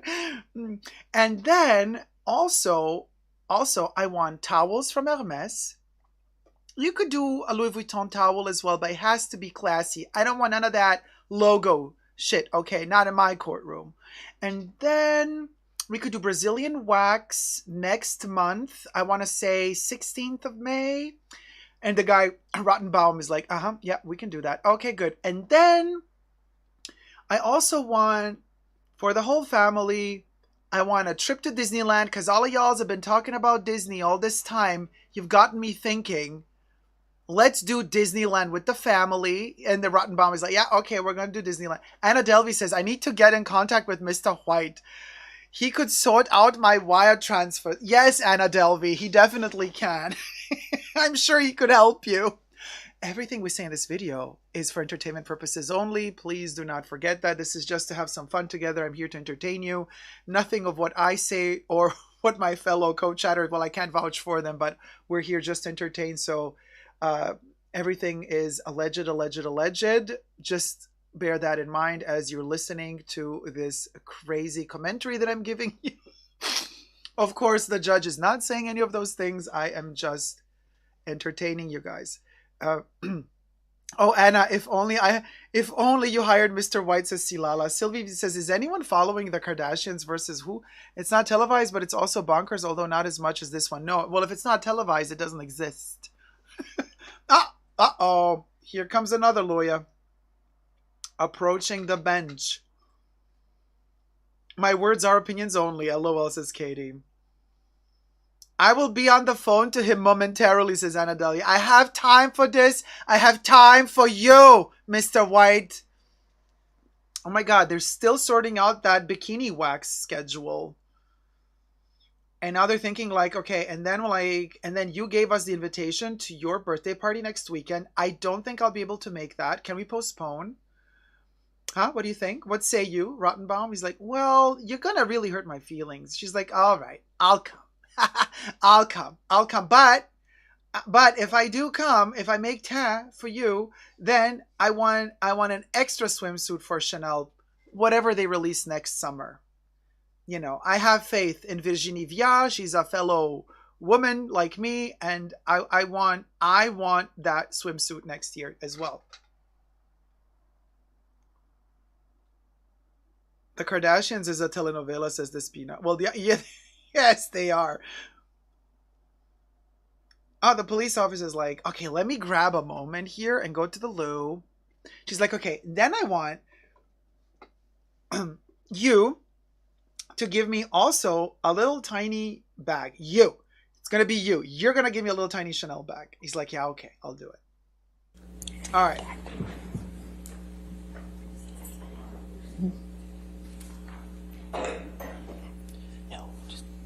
He's like, okay, you guys, we got to buy. Mr. White, we just saw the text that I started reading. Do you remember that text? Yes. Okay. We're just going to show you and move for admission of that page of the document with that text. So I just wanted, since you won't see anything else, I just wanted you to orient yourself that is the text that we were just reading, okay? Fine. All right. That page or that text? They're going to redact it, just that one text. Thank you. Mm-hmm.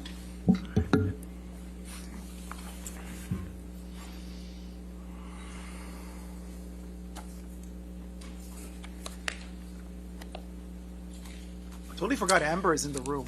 Like, she's so invisible. Your Honor, I would move for admission of this document as, I guess we could call it Defendant's 874A. Okay, 874A with the redactions. All right, thank you. Mr. White, you just testified a few minutes ago that you didn't have any understanding of Mr. Depp showing up late for work on Pirates 5, but in fact, you received this text from Tracy Jacobs that says, thanks. I got a call from Disney last week saying he showed up 5 hours late for ADR work in London for Pirates 5. I really need to speak to him before he starts work on his next project in LA. Did I read that right? Permission to publish this, Your Honor? Oh, yes, I'm sorry. Thank you. But they already said that Do you want me to respond? yesterday's agent said, like, I just Johnny's wanted to always ask you late. if I read that right, They that all you know? received this text message saying And in so they part, I planned got a the call schedule from Disney around last that. week saying he showed up 5 hours late for said ADR that work in yesterday, London remember, for you guys? Pirates 5. I really need to speak to him before he starts work on this next project in LA. Did I read that right? I believe you read it right. Thank you. Now, at some point you became familiar. You can go ahead and take that down, please. Thank you. At some point you became familiar, as you've testified, with what Amber planned to do with money that she got from Mr. Depp in the divorce, correct? It was the understanding from the beginning the money would be contributed to charities. To two charities, to the Contracts were Children's drafted in that manner. Children's Hospital of LA and the ACLU, correct? Let him talk. That is correct. And as we discussed, you wrote checks to those two organizations that were part of Mr. Depp's divorce payment, but they were just sent directly to those organizations, correct? Yes. Can you please pull up Defendant's Exhibit Hi, Holly. 1639? Actually, let's do Defendant's Exhibit. Yeah, we'll do 1639. Thanks. My question is, has Amber Heard ever dated anybody not famous? Like, or Mr. you know what White, I mean? this is a letter from you to the ACLU Foundation Johnny, dated August Elon, 24th, high 2016, caliber. correct? Yes. And as part of your work for your 100 or so high-profile, high-net-worth clients, you've helped clients set up pledged contributions to charities before, correct? Yes. And sometimes those payments are made over a period of time, correct? Yes. Charitable donations aren't always paid at Famika once, says no. correct? Maria is says correct. about her And girlfriends. when you the make chicks. payments on behalf of your clients to charities, is it customary for you to send a cover letter like this? In some instances, yes. In some instances, no. Okay. But in And- all instances, that there is a signed agreement and an understanding of when the Yeah, payments will be made. sir, that wasn't my question. My question was just, is it customary for you to send a letter like this? And I think you've answered that. And so when you send letters like this on behalf of your clients, do you prepare such letters in the ordinary course of your business? In some instances, yes. And in the instances in which you prepare those letters, do you then maintain those letters in the ordinary course of your business? Yes. Your Honor, I'd move for admission of Defendant's Exhibit 1639. Any objection? All right, Why would the witness be 1639 paid? in evidence. If they're and- subpoenaed to come to court, Publish it to the why does jury. Johnny have to pay him? I mean, if the court says you got to go to give And testimony. Michelle, if you could please just scroll through, They should Mr. do it White, I for just want you free. to see there's the Or- letter here. We'll come back to the letter. And then there's the check that you're making out to the ACLU. I mean, Amber should pay Then there's, I guess, for the the time envelope that her or something, lawyer is right? asking him questions Correct. too. Okay. If you can go back to the letter, please. So in this cover letter, you tell the ACLU that you're enclosing a check for $100,000 and that the donation is being made That's in also accordance with so Ms. Heard's stupid, right, pledged Katie? gift You only get paid of if you're an $3.5 expert million to the witness. ACLU Foundation, correct? So poor people Yes. are always And you also write that the check represents, effed. just You know, go ahead. if you don't have that the an check education, represents nobody's going to the pay you, first boo-boo, for witnessing. of multiple for scheduled testifying. installments, correct? Terrible. It was my understanding Yeah, that I'm she just was asking going if to that's what you contribute wrote. $3,500,000 I'm just asking if that's what to you wrote, children. sir. Yeah, like You asked me a Alejandro, question, I'm trying to right, be Katie? No, responsive. I was actually just asking if that's what you wrote. Would you ask the question again, please? Yeah, you write, this check represents the first of multiple scheduled installments to honor the full amount of Ms. Heard's $3.5 million pledged gift. It was my understanding she was going to contribute the money, and that's Okay, consistent sir, with my I just response. asked if that's what you wrote. I think you've answered that. Can we please pull up Exhibit 1596? Mr. Your Honor, White before isn't we go to the playing next this. exhibit, can I raise an issue? Okay, sure. Bar? Thanks. 15. He's not being clever in his answers, because if he sees the strategy that Rottenbaum has, like he can trick me once, shame on him, trick me twice, shame on me. If I know that this is his line of interrogation, this is how he wants to proceed, buckle up. Buckle up, because I can play that game. But Mr. White, he kind of doesn't seem to, he doesn't adapt. Maria, Mr. White is about to sue Mr. Rottenborn. Mr. White does have a temper. elderly gentleman. Sometimes it happens. Nerves also age, you know. Mr. White, is this It's to a be letter expected. It's nothing bad. similar to what we just looked at for the ACLU, a letter that you wrote that accompanied the check that you sent to the Children's Hospital of Los Angeles Foundation? Yes, And this letter and the whatever payment, or sorry, this letter is one that you would have prepared in the ordinary course of business, correct? yes, And you would have maintained this letter in the ordinary course of business, correct? yes. Your Honor, I'd move for the admission of Exhibit 1596. All right, 1596 in evidence. You can publish it to the jury. And Mr. White, this letter also says at the bottom that it represents, the check that accompanies this letter represents the first of multiple scheduled installments to honor the full amount of Ms. Heard's $3.5 million pledged gift, correct? When I composed a letter, that was my understanding that she was going to give $3.5 million to charity. You're really not answering my question. My question was simply, I understand that you want to speak your own narrative here, but my question was simply that this letter says that this check represents You the wanna first speak your of narrative multiple too, scheduled Missy. installments to honor the full amount of Ms. Heard's $3.5 million pledged gift, correct? We can both read the letter, and the answer is yes. Thank you, sir. Now, you hosted a dinner with Mr. Depp and Adam Waldman in 2016, correct? I do recall that. And that was the first Yeah, time good that point, Suella.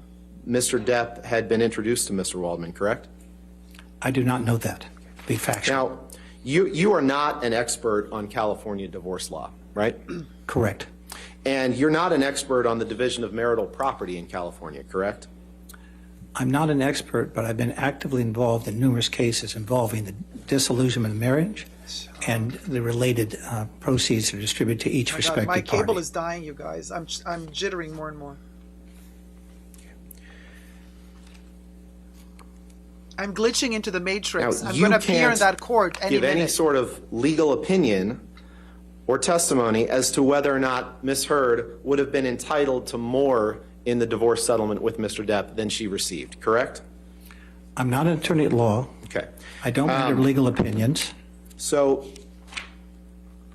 you've never met Amber Heard, correct? That is correct. The first time you've ever seen her in person is here in this courtroom this afternoon, correct? That's my recollection. And you have no personal knowledge of whether Mr. Depp engaged in domestic abuse against my client, correct? I've never witnessed him involved in any abuse, and obviously I've never met her. I could not respond to that inquiry. So the answer to my question is that it's correct, that you have no personal knowledge of whether Mr. Depp engaged in domestic abuse against Amber Heard. That is correct. I have no knowledge. Nothing further. Period. All right, redirect. Oh my God. Mr. Denson. Okay, redirect. Oh my God. Oh, I don't know, you guys. Okay, Can we let's pull up defendants 1596? Apologies for my glitching. Too last minute. I can't get a new cable until the weekend. Sorry, you guys. Apologies for my Matrix moment. Sir, could you read the last line of your letter? This check thank you, Katie. represents the first of multiple scheduled installments to honor the full amount of Ms. Heard's $3.5 million pledged gift. What was the schedule for those payments? They were scheduled. I don't know the schedule because I don't have a copy of any pledge that she made, if that's your question. Okay, thank you very much. One more question. Does he have a Has denture? Mr. Depp paid all his taxes? Yes, he has. He's fully current with all of his federal, foreign, and state Thanks, tax Holly. obligations. Thank you. All right, no further questions, Mr. No Denson? further questions. Thanks, All Ivana. right, is this witness subject to recall? No? All right, Mr. White, you're free to go. Thank you, sir. Just be very careful stepping down there, okay? Thank you, Your Honor. That's Thank you. Have a good redirect. day. All right, your next witness is remote witness, correct? You gotta be kidding me. All right, let me just That's it? give him, don't. Wait a moment. Your Honor, may we just ask what witness they plan to call? I see a Mr. Connolly in the lobby, so I'm assuming that must be the one. I mean, he wanted to prove his Okay, point good. by saying, like, okay, read the last line. Good, I'm What does it say? glad we You got had no that clue one. what had happened. He's like, yeah. He's like, okay, well then, whatever the other lawyer tried to make it sound like you did or didn't do, you didn't do it. But yeah, I don't know if the jury's gonna get that, because I barely got it. Well, I mean, I might not be the sharpest tool in the shed, but I'm sharp enough. Trust you me. By the way, there's less of a circus in the background today than yesterday. I think yesterday all the people that were in the courtroom in the back, they were like, with all those long distance and pre-recorded interviews, they were like, oh my God, this is so boring. We're not going to go again the next day. And now I have a whole bunch of new people today because they're like, oh, hell no. I still got a slice of pizza. I'm going to save this for later. Just keep it a little warm here, and I'm going to eat it a little bit later. Got one slice left. All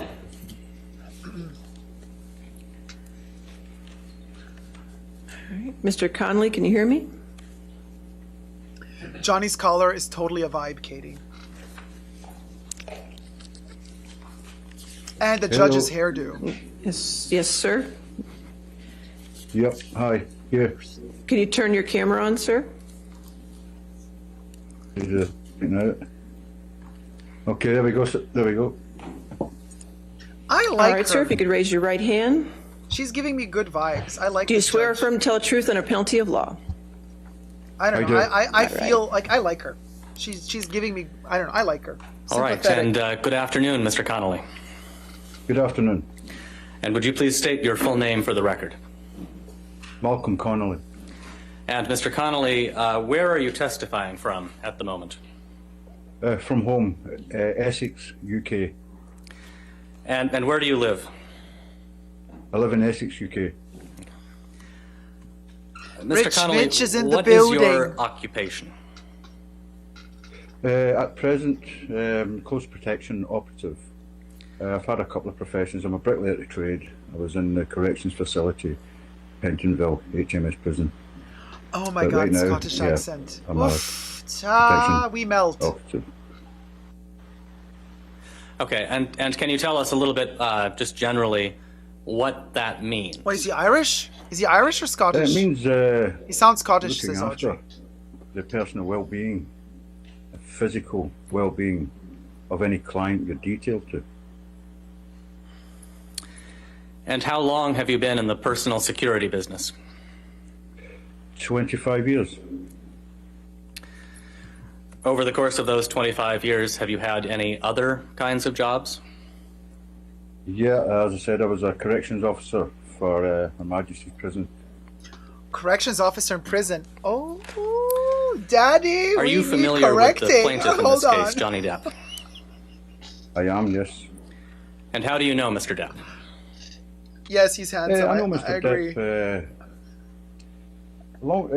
Maybe about 23 years ago, 24 years ago, I worked for a company called Music and Arts. The guy who owned that company was Jerry Judge. Jerry started working with Johnny way back in the early days, and I was detailed with looking after Johnny's ex, Vanessa Paradis, and Jack and Lily Rose, Johnny's kids. And my job was just to make sure they were safe when Johnny was at work. So that job, after about a year and a half, 2 years, Johnny asked me to go with him directly, and we'll find someone else to do the kids and that. And that's how I came across Johnny. That's how I personally met Johnny Depp. Can you ballpark for us about what year that was? Oh, 2006. Okay. And can you generally just tell us a little bit about what you do for Mr. Depp as his security guard? I will escort Johnny to everyday public places.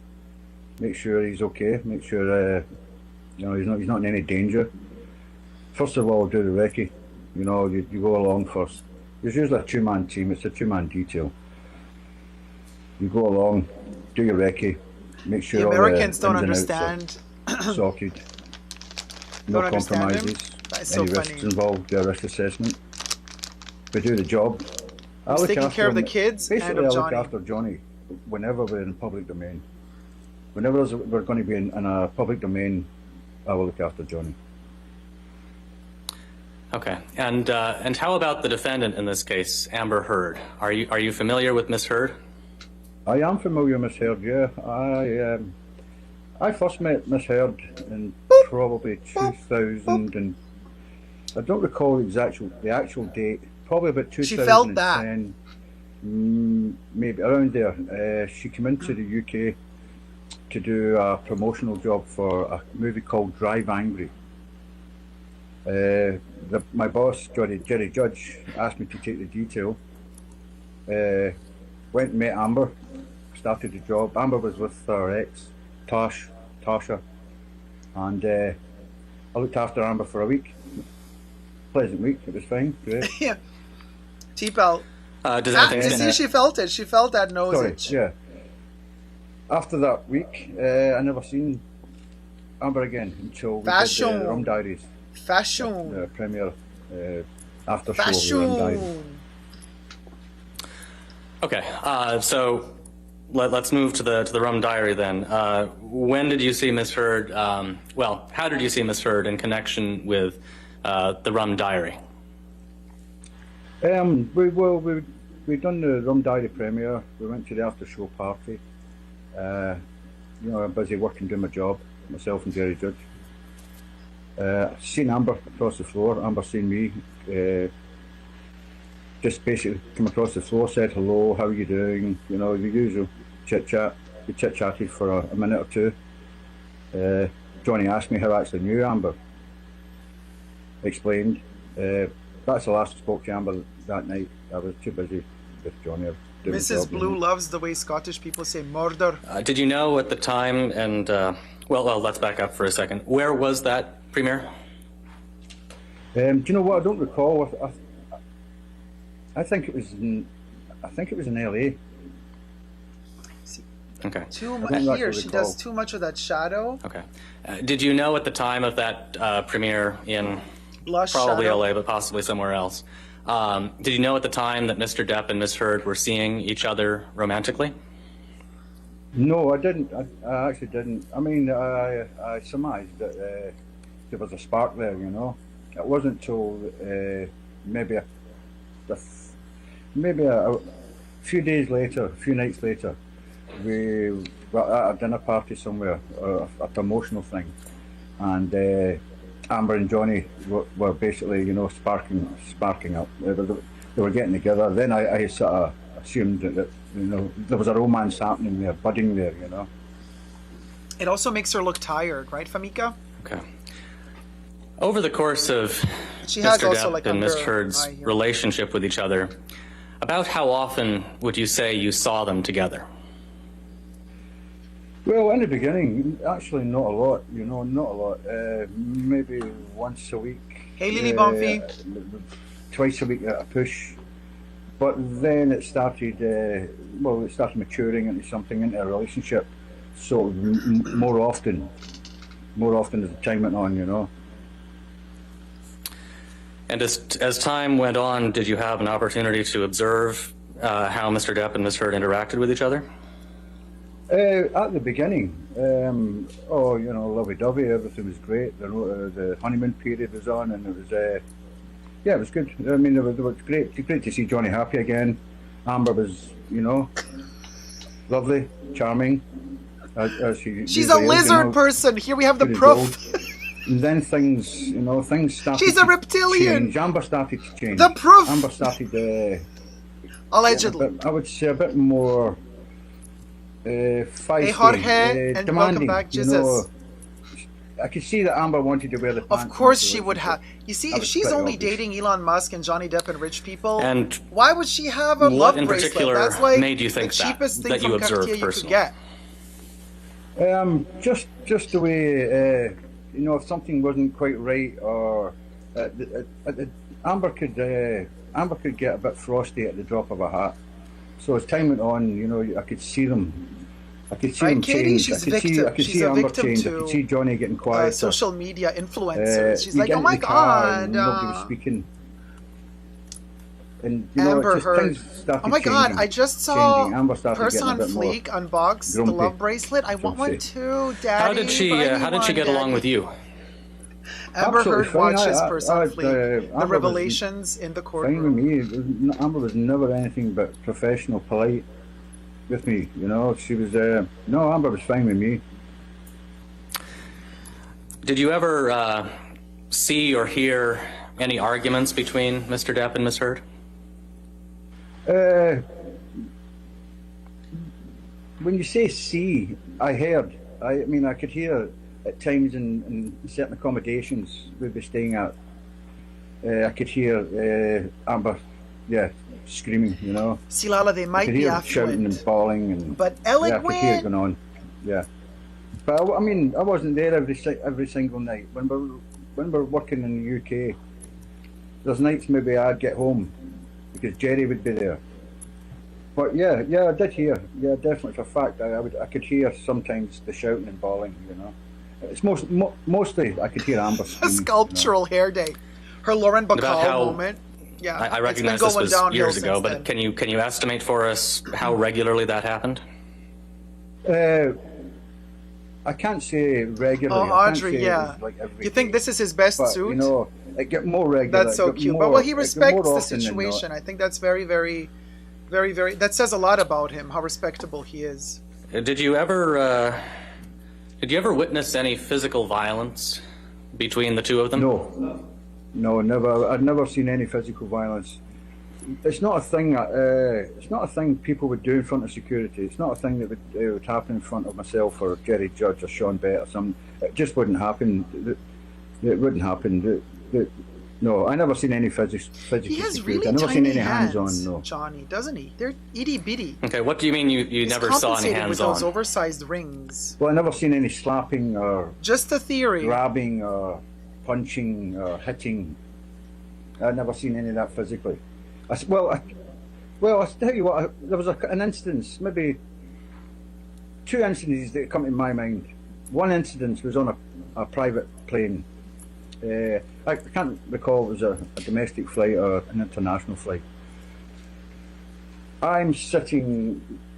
Johnny and Amber, or Johnny, whoever he's flying with, will sit up at the foretable. There's a foretable up aft, and myself and my colleagues will sit down the forward end of the plane. So I usually look up the fuselage that way, with my back to the nose. Amber had her back to me, Johnny sitting across the table, and there's a bit of bickering going on. I can't hear because, you know, you're talking about jetcraft. I can't actually hear, and it's more animated than verbal. And I see a lighter, a plastic lighter, bounce off his chest. Boom, bounce off his chest. So right away I think, well, this is going to escalate, or it's either going to go one way or the other. I don't think it came to much. I remember Johnny just sort of, you know, smirking and looking away as if to say, you know, well, what is that? It kind of attitude, you know. And Johnny tips his hat, and puts his head against the window, and whoa, I'm out, you know. Another time, I was at the loft apartment. I was in the security room in the loft apartments with a security guard called. Do you know what? I can't recall if it was Sean Bett or a guy called Donovan. Anyway, I got the text. I was down there to pick him up to go to the West Hollywood accommodation, and I got the text. Objection No. to the extent he's going to talk about what the text is. That's hearsay. You can just tell us what you observed without recounting the contents of the text. Okay. I'm instructed to go and get Johnny, and because we're leaving. Objection. He just said what he was instructed to do. That All right, I'll sustain the objection if you can. What did you do after you received the text? I go to the loft apartment. The door's ajar slightly, just a what we call a crack in the door. Push the door open, and I go in. Shouting, there's a bit of shouting going on. I can't hear. I'm in the wrong area of the apartment. But as I turn to the left into the more of the lounge area, there's a soda can. I don't know if it's a Coca-Cola or a Sprite or I don't know what it was. But it's launched from the mezzanine, and Johnny's had this huge TV, the biggest TV I've ever seen. In fact, but this, and it's on this mechanical The biggest arm, TV I've ever seen. Is Johnny an had piece it. of artwork that Johnny had got commissioned. And anyway, this big mechanical arm holds this TV. So this can of pop, you're going to call it pop, smashes on that, but by force, let me add, because it made a bang, boom. And all I can hear is it spraying all over the place. Johnny has already got his jacket on and a bag over his shoulder. That's why he's called me in, because we're leaving. I just pick up the other bags, 2 bags, pick up the 2 bags, put my hand through Johnny's arm and say, right, boss, we're leaving. We walk out the door. We walk out the door and we go halfway to the West Hollywood. Johnny's already calmed down, you know, he's like, man, can you... Objection, you know, objection to the extent he's talking about what Mr. Depp is saying. All right, I'll sustain that objection. Continue. If you have, I think we can move on. Okay, Yeah. all right. Next question. Just to clarify, Mr. Connolly, when the soda can was launched from the mezzanine, where was Mr. Depp in relation to where the soda can landed? Probably 10 feet, maybe 10 feet back from that. 10 feet back from that. Okay, and just to make sure we're on the same page, when you refer to the loft apartments, what are you referring to? The downtown LA Eastern Building. Okay. What was your, did you form any understanding as to where, as to who had thrown the soda can? Objection, speculation. You know, Oh, good. Oh, hold on, sir. Speculation, foundation. I'm just asking him if he formed an understanding, and he can state the basis He for said he that didn't see it, if he did. Wait, if you want to lay a foundation. Did you, to your knowledge, was Ms. Heard present in the apartment at the time? Objection leading. yes, I'll allow I could it. hear her. I never seen her physically, but I could hear her voice. Yes, And where did her, could you tell where her voice was coming from? upstairs, just upstairs. Okay. She wasn't on the lower apartment with us, so I can only imagine she was upstairs. Other than the cigarette lighter and the soda can, anything else similar to that you observed? No, I can't say no. Did you ever observe any physical injuries on Miss Heard? Never, no. How about on Mr. Depp? Yeah, yes. It started off with maybe a scratch once in a while, So he observed injuries on swelling, Mr. but it Depp, got more. but he never It observed got more, injuries yeah. on Miss I'm not talking Heard. he was marked every week or every 2 weeks, but yeah, he sustained marks, yeah, definitely. He was getting And also, marked. how would she be allowed a And lighter? can you describe in a for jet? us The first incident when she threw the what lighter you can remember? at his chest, wasn't that in an airplane? Yeah, Maybe it was a private jet, but still. Objection, Your Honor. Can we And the presence can we of- approach Okay, for a minute? all right. Hold on, Mr. Connolly, for a minute.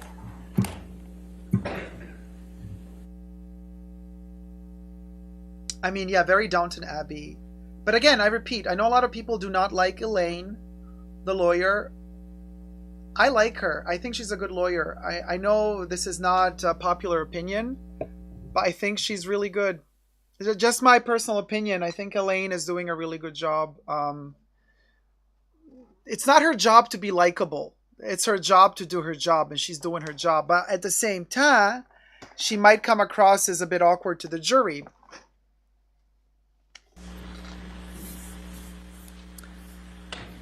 So, Mr. Connolly, you can continue responding. I think the question was just, can you generally describe for us what you remember about the marks you saw on Mr. Depp? Yes, as I was saying, in the prison service, you're taught to pick up log in your mind, mental logging in your mind, marks, bruises, bully patterns, stuff. What I noticed right away was most of these marks and most of these things through my training is happening in the left-hand side of his face, and it would be scratches on his neck, maybe a fat lip in the corner, maybe a bruising on the eye socket.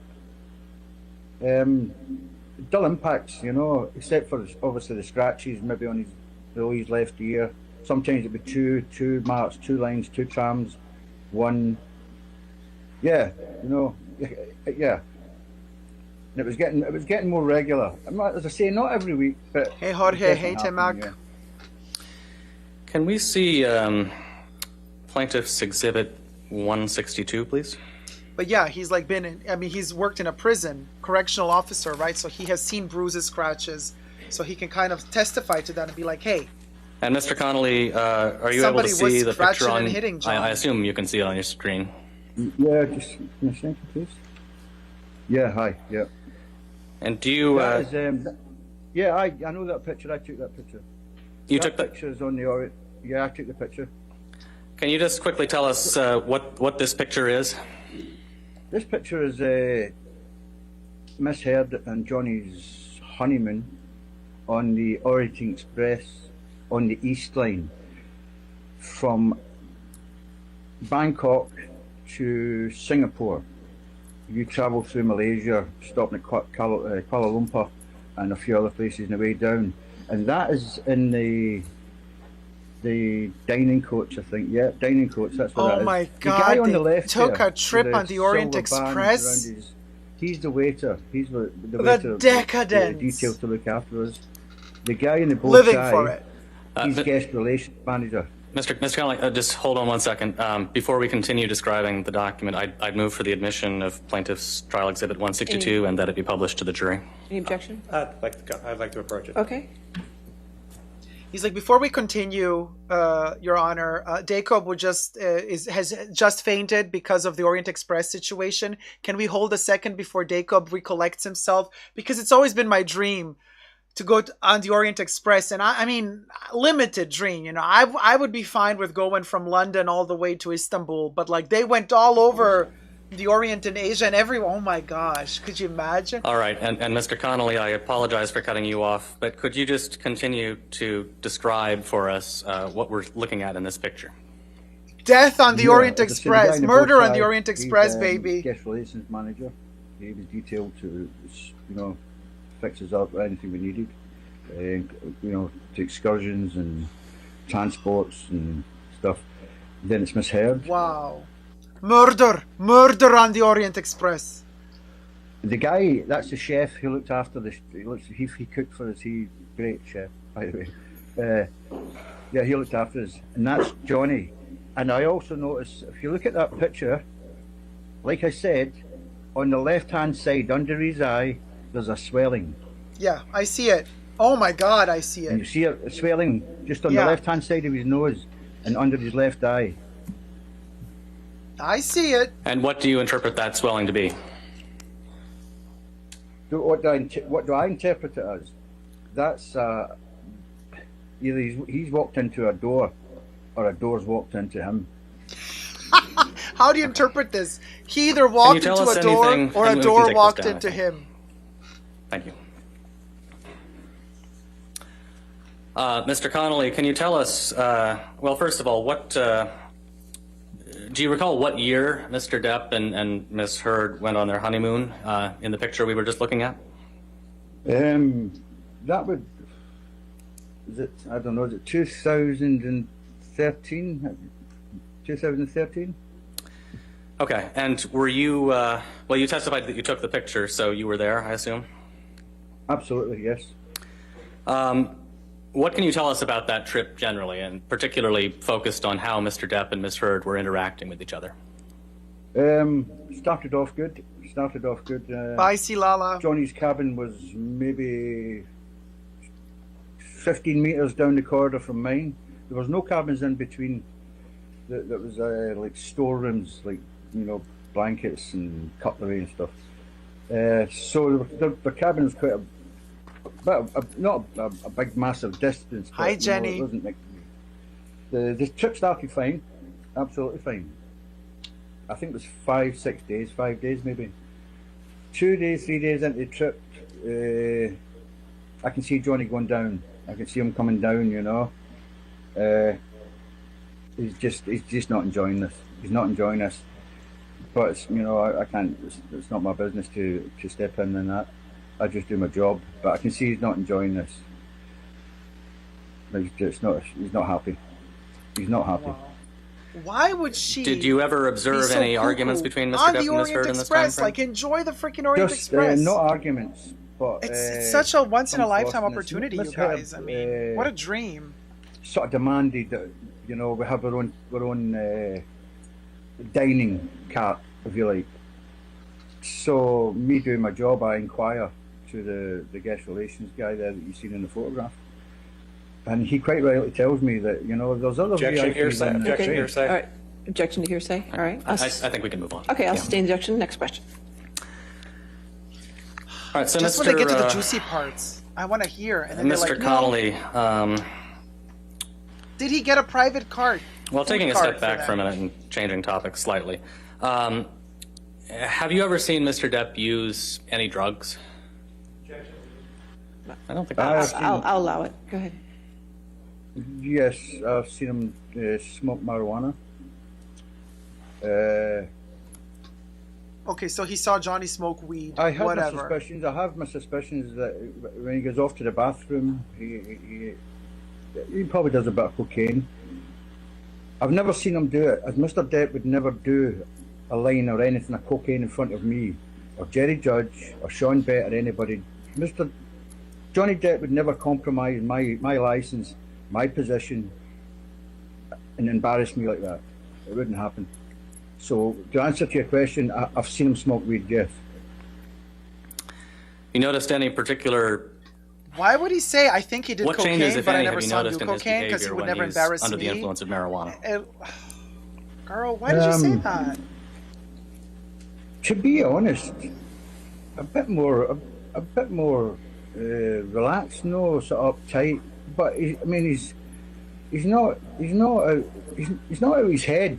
He's perfectly functioning. I mean, you can talk about anything, any conversation you want to talk about. He's neither up nor down with that. He really isn't. He's got a very high tolerance for any substance, Johnny. And also, I would if say we're so, still in the Orient Express, probably I we're think not anymore. Jack Sparrow's more drunk than Johnny Depp. Jack Sparrow is more drunk than Johnny Depp. That's a good one. So that's Even Johnny's marijuana. laughing. What about alcohol? Like Same Sparrow question. is an invented character. He likes, But he there's used to in like some a of those wine. countries where they were going And the through, last, cocaine is I would highly say the illegal. last There is nobody would couple risk of their years, life in that prison stopped drastically going as through well. certain countries It's, in Asia with cocaine on in my them. So last just year with saying. So he Johnny, might be it's referring quite actually rare now. to It's not other rare, but instances in other countries. He's not but a not big on the boozer Orient now. Express. He's not a boozer now, he's not.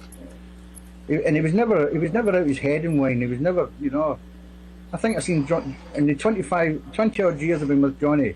I think I've seen him drunk twice. But when I say drunk, I mean drunk. Other than that, there's not a lot of difference in Johnny's And for a Scotsman demeanour to or say behaviour. drunk, he said, Well, you're drinking and when I say alcohol or drunk, I smoking mean weed, drunk. With the Scottish drunk.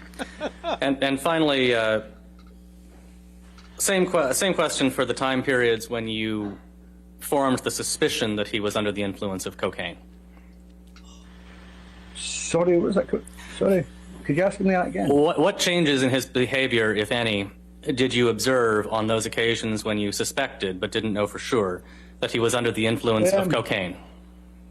Well, again, due to the training I had in the HMP prison service, it just seemed a bit more, I don't know, happier, up, not so down, But I wouldn't say he's not leaping around kicking his heels or anything. You pick his guitar up and then he gets right into his guitar, and there's no major changes really. He's fine. Okay. Now you mentioned you traveled with Mr. Depp and Ms. Heard on No their comment honeymoon. here, but just because we're on the tubes, but I on would the have Orient something Express. to say. Where else have you traveled with them? Well, all over the world, Japan, China, Germany.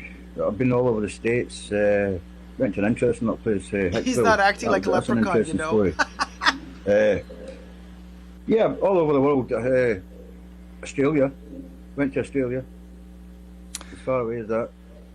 And let's take that one at a time. Hicksville, you said? Yeah, Hicksville, yeah. It's a funky. I remember it. I remember Hicksville because it was a funky. It's a real funky place, you know. With Amber and Johnny, they've decided they're going to go to Hicksville for Hi, Andrea. a day and a night, I think it was. So we all off the trot. Amber and her friends all head off, and well, Amber's travelled with Johnny, but our friends all head off. I followed. Johnny wanted to drive his own. He got a beautiful big customised Plymouth. I think it's a 58 or 50. I don't. Not an expert, but he had to customise. So he wanted to drive this car. Myself and his assistant at the time, Nathan Holmes, we use another of Johnny's cars, and we follow behind. We get to Joshua Tree, Hicksville. Stunning as you can imagine, but it's done in a very funky theme. All the caravans have different themes. You know, like mine was an old railway caboose with the old fort. You know, the old. Hi, Catherine of Sweden. Fairground fortune teller head that turns around and stuff. All that kind of stuff. Johnny's and Amber's caravan were maybe about 15 metres from mine, maybe 20 metres. And that was done in like the 1950s styles, you know, like kitschy 1950s kind of thing. And the rest of the caravans Catchy were all, 1950s zombies coming out style. the ground, and it was craziness. Anyway, we go there. There's a lot of booze. All the booze comes up. Oh yeah, Jack, party they're totally starts. going to use the Sort of cocaine sitting thing around in the against sun, him. Like messing that's around, the party fact that starts. he kind of So there's blabbered loads of out that booze stuff and, about Johnny. Weed. He kind And I of threw think him under the there's bus mushrooms, there, but he was being some honest. psychedelic mushrooms or whatever. That's going around. But was he though? Because he But said the, he the never night saw gets a him bit do it. ruined as So then don't say it. I'm If you never watching saw him do exactly it, don't what's all think. happening. Everybody's happy, Oh, maybe you know. he did it. Johnny I feel Amber, like he might have everybody's done happy. it. Like, As, girl, as I'm watching what's happening, I can see Johnny and Amber getting a bit animated. And they were probably about maybe 25 feet from me. So I approach, and I've been working with Johnny that long. I don't have to really say anything. I only have to look at his face. And Johnny can talk to me through his face. He doesn't need to say a word. So oh, I that's know what's nice. I happening. like that. So, Johnny can talk to me through like, his face. and I say in a low voice, guys, let's keep this private. Let's start walking towards the caravan. Let's take this away from here.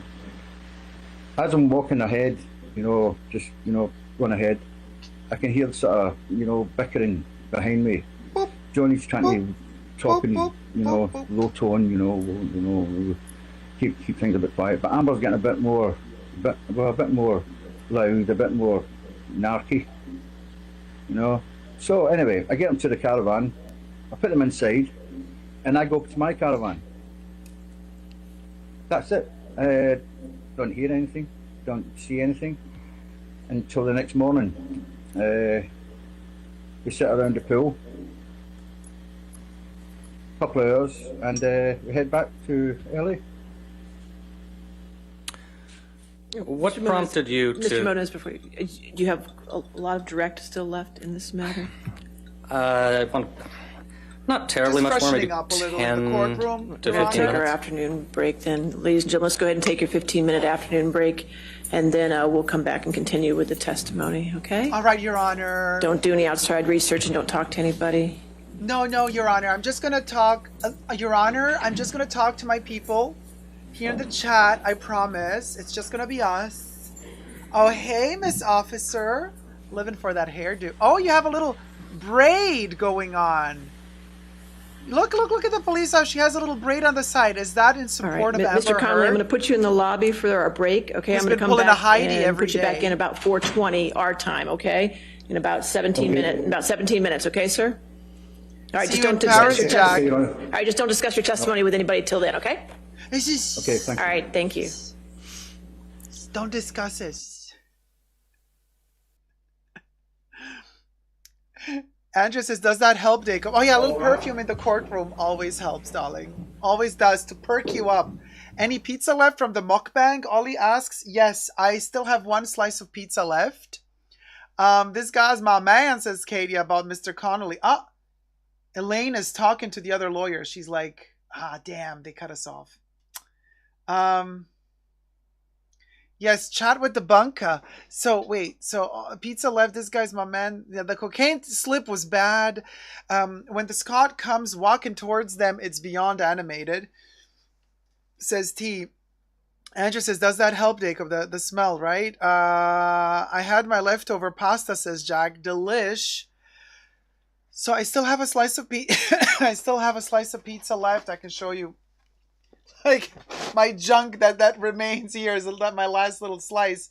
So the pizza that I had today was like a margarita, base, which is mozzarella, tomato, and then I added gorgonzola. I live for gorgonzola, so there's gorgonzola on top, good old Italian gorgonzola, and extra fried strips of chicken.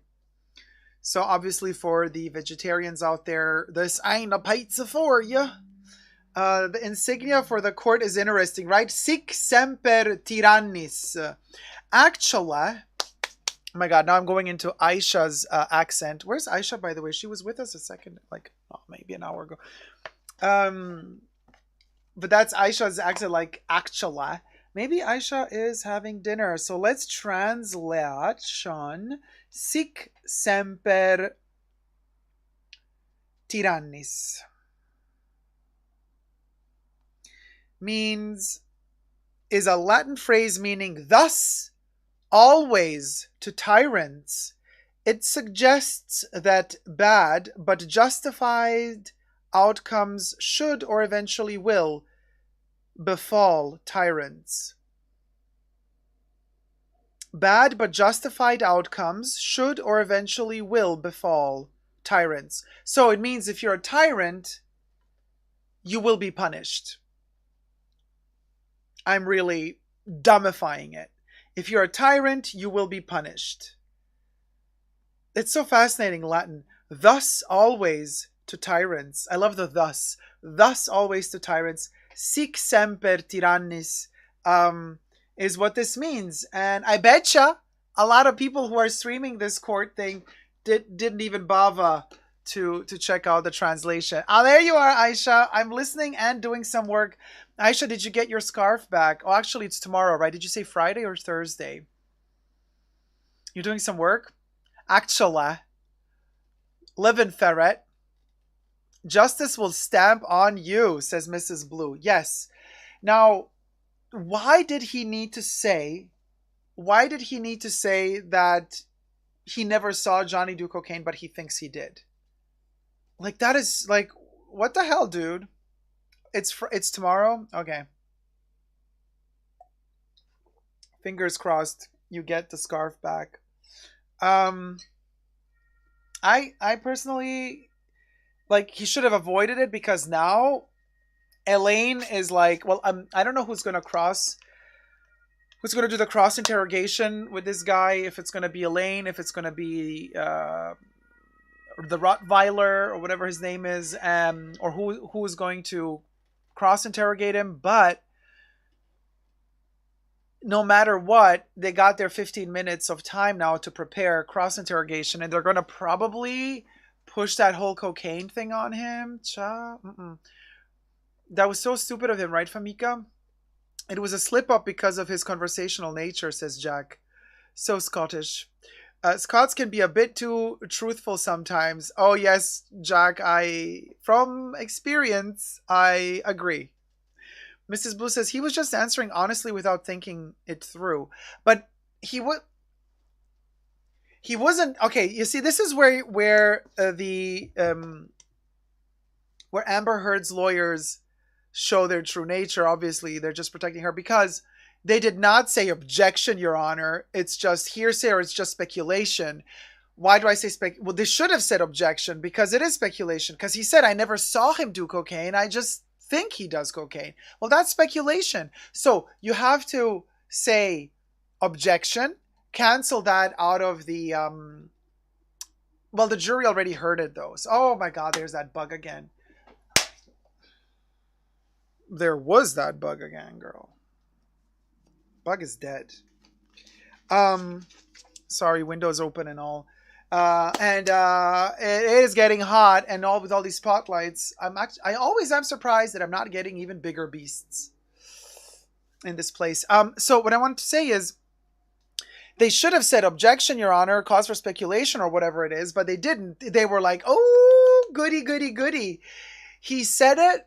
Now we're going to use it. And I wonder if Johnny's lawyers,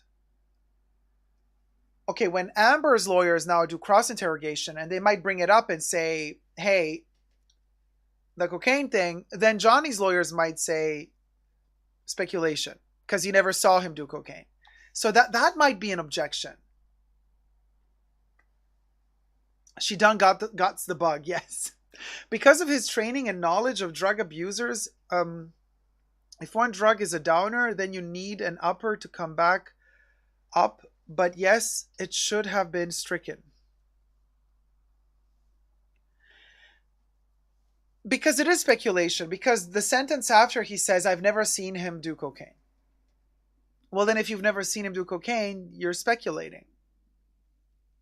And if it's speculation, well, that's not an honest testimony. I mean, they can clean it up on recross, says Katie. Mrs. Blue says, I wonder if he's kicking himself now after saying that. However, even after he said that, Johnny was not upset. Like, because then after when he made more jokes, Johnny laughed and Johnny was in a good mood. It didn't seem like Johnny was upset with him, but you never know because, I mean, Johnny does know that he's on camera after all, so who knows? Yeah. Jack says, it looks bad if Johnny's lawyers object their own witness, though. Well, they can say, I know, but they can say objection to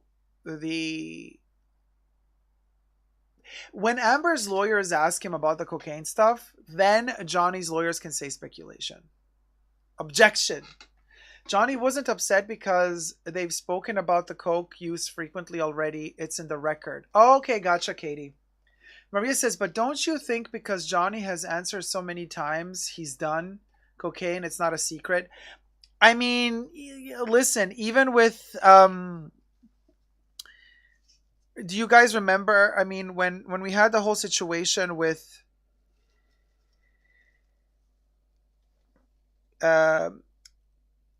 Kate Moss, and you know when she was caught doing cocaine, and then all the what was it 15-20 years ago, and then all the brands dropped her and nobody wanted to work with her, and then 1 week later she got all her contracts back and doubled her fee allegedly.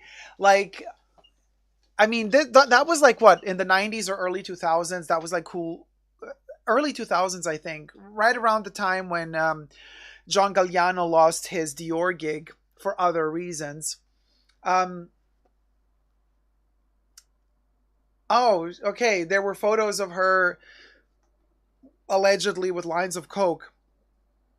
And then she lost all her contracts, and then she got them back like a week or two again later, and she doubled her money, and everybody was like, whatever, because in the fashion world, everybody does cocaine. I mean, it's like drinking water. So, and I think in the acting world, especially for actors, in particular for actors who have grown up in the, you know, in the 80s and 90s, like Johnny Depp did, I think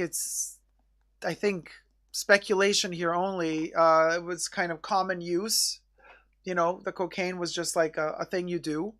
So I think the cocaine situation is not gonna make him lose gigs or jobs.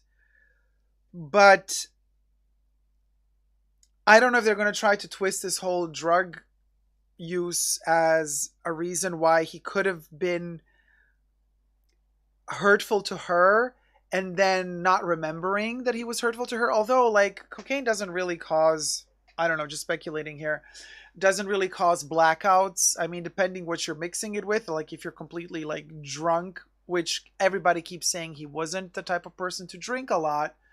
It's like, what drug do you got to take to black out? Hey, Asia A, welcome. Despina says, and he said that after cocaine, Johnny was happier, which is also a weird thing because usually that's not the case after cocaine. But I don't know. Everybody reacts differently. I just think the coke thing, says Katie, has been discussed a lot. So saying he never saw cocaine is evidence. Johnny doesn't do it everywhere. It was private and discreet. Jack says they were all doing cocaine. The hypocrites, says Jack. Kate says, well, yes, Amber's use of coke is also on record, so it's really hard to say anything about it being a bad thing. Asia says, it hasn't been a week and already missed y'all. Oh, Asia, missed you too. Katie says, he is saying opioids. Okay, well, opioids are different, you guys. With opioids, you can black out, and you do kind of, you just linger. You just kind of like, oof, and you're out. Now, how much you remember from your trip? But cocaine is not an opioid, so that is what he was withdrawing from on the island, says Katie. Yes, but what he was withdrawing from on the island were prescription drugs. We're not talking opium. So, from what I understand is he was withdrawing from prescription drugs that his doctors prescribed to him, but he didn't want to take them anymore because he just felt that they were killing him. So he was trying to free himself from the prescription drugs, which happened to be opioids. I remember back in it was before the pandemic began, 2018. End of January 2018, February 2018, March and April, like for 3 to 4 months, I was so sick. I got so, one of the jobs I did in Paris, always, you see, I hate Paris, really. So again, fashion week, Paris, winter, I got so sick during that fashion week. I got the nastiest cough. This was before Corona, right? And it just wouldn't leave me alone. And after 1 month, or I don't recall, Your Honor, how long, but several weeks had gone by. I already, left Paris. That job was done, and I just could not heal. And so I went to my doctor finally, and my doctor said, well, yeah, you got a nasty viral infection, and it's mixed with a bacterial infection, because by then my throat was also sore, and the coughing was just terrible. And then my doctor prescribed codeine, which is like morphine in a way. And I was like, really? Codeine? Like, and it was codeine forte.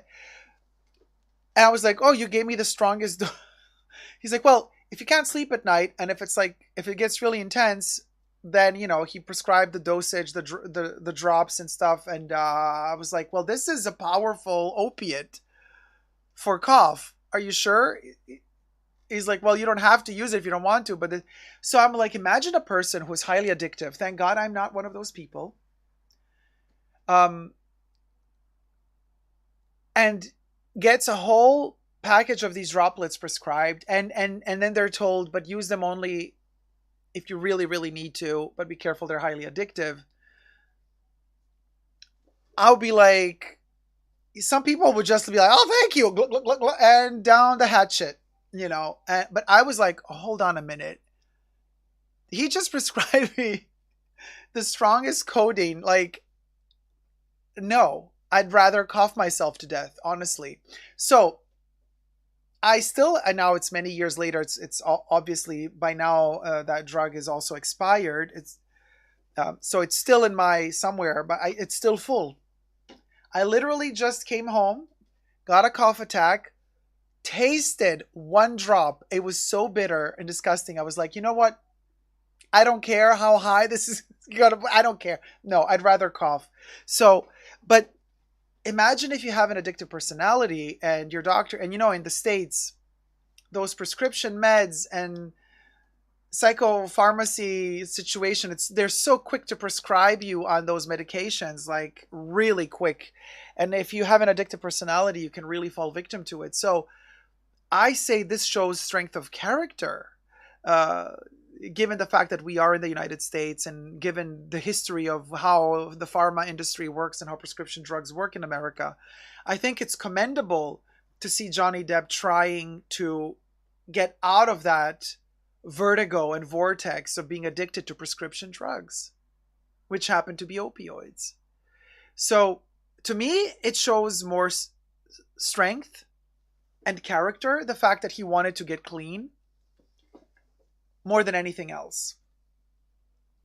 Katie says, that is what he was withdrawing from on the island. No, the pills for the injury, prescribed opioids is what I meant. Pain pills, right? Painkillers. I had a terrible reaction to that, says Katie. Maria says, you can take some time that it's expired. It will only be less strong. Thank you, Maria. You're trying to get me hooked. I'm not going to take it, though. I'm good. Actually, when I had my COVID situation and the cough was terrible, I also for a second there thought, maybe even if it's expired, I should take it, but I didn't. Katie says, I 100% agree. It's one of the hardest things one can do. Exactly. So I think it shows a lot of strength of character that he said, you know what? Let me try to free myself from this. I really don't want to have this opioid addiction, this painkiller addiction.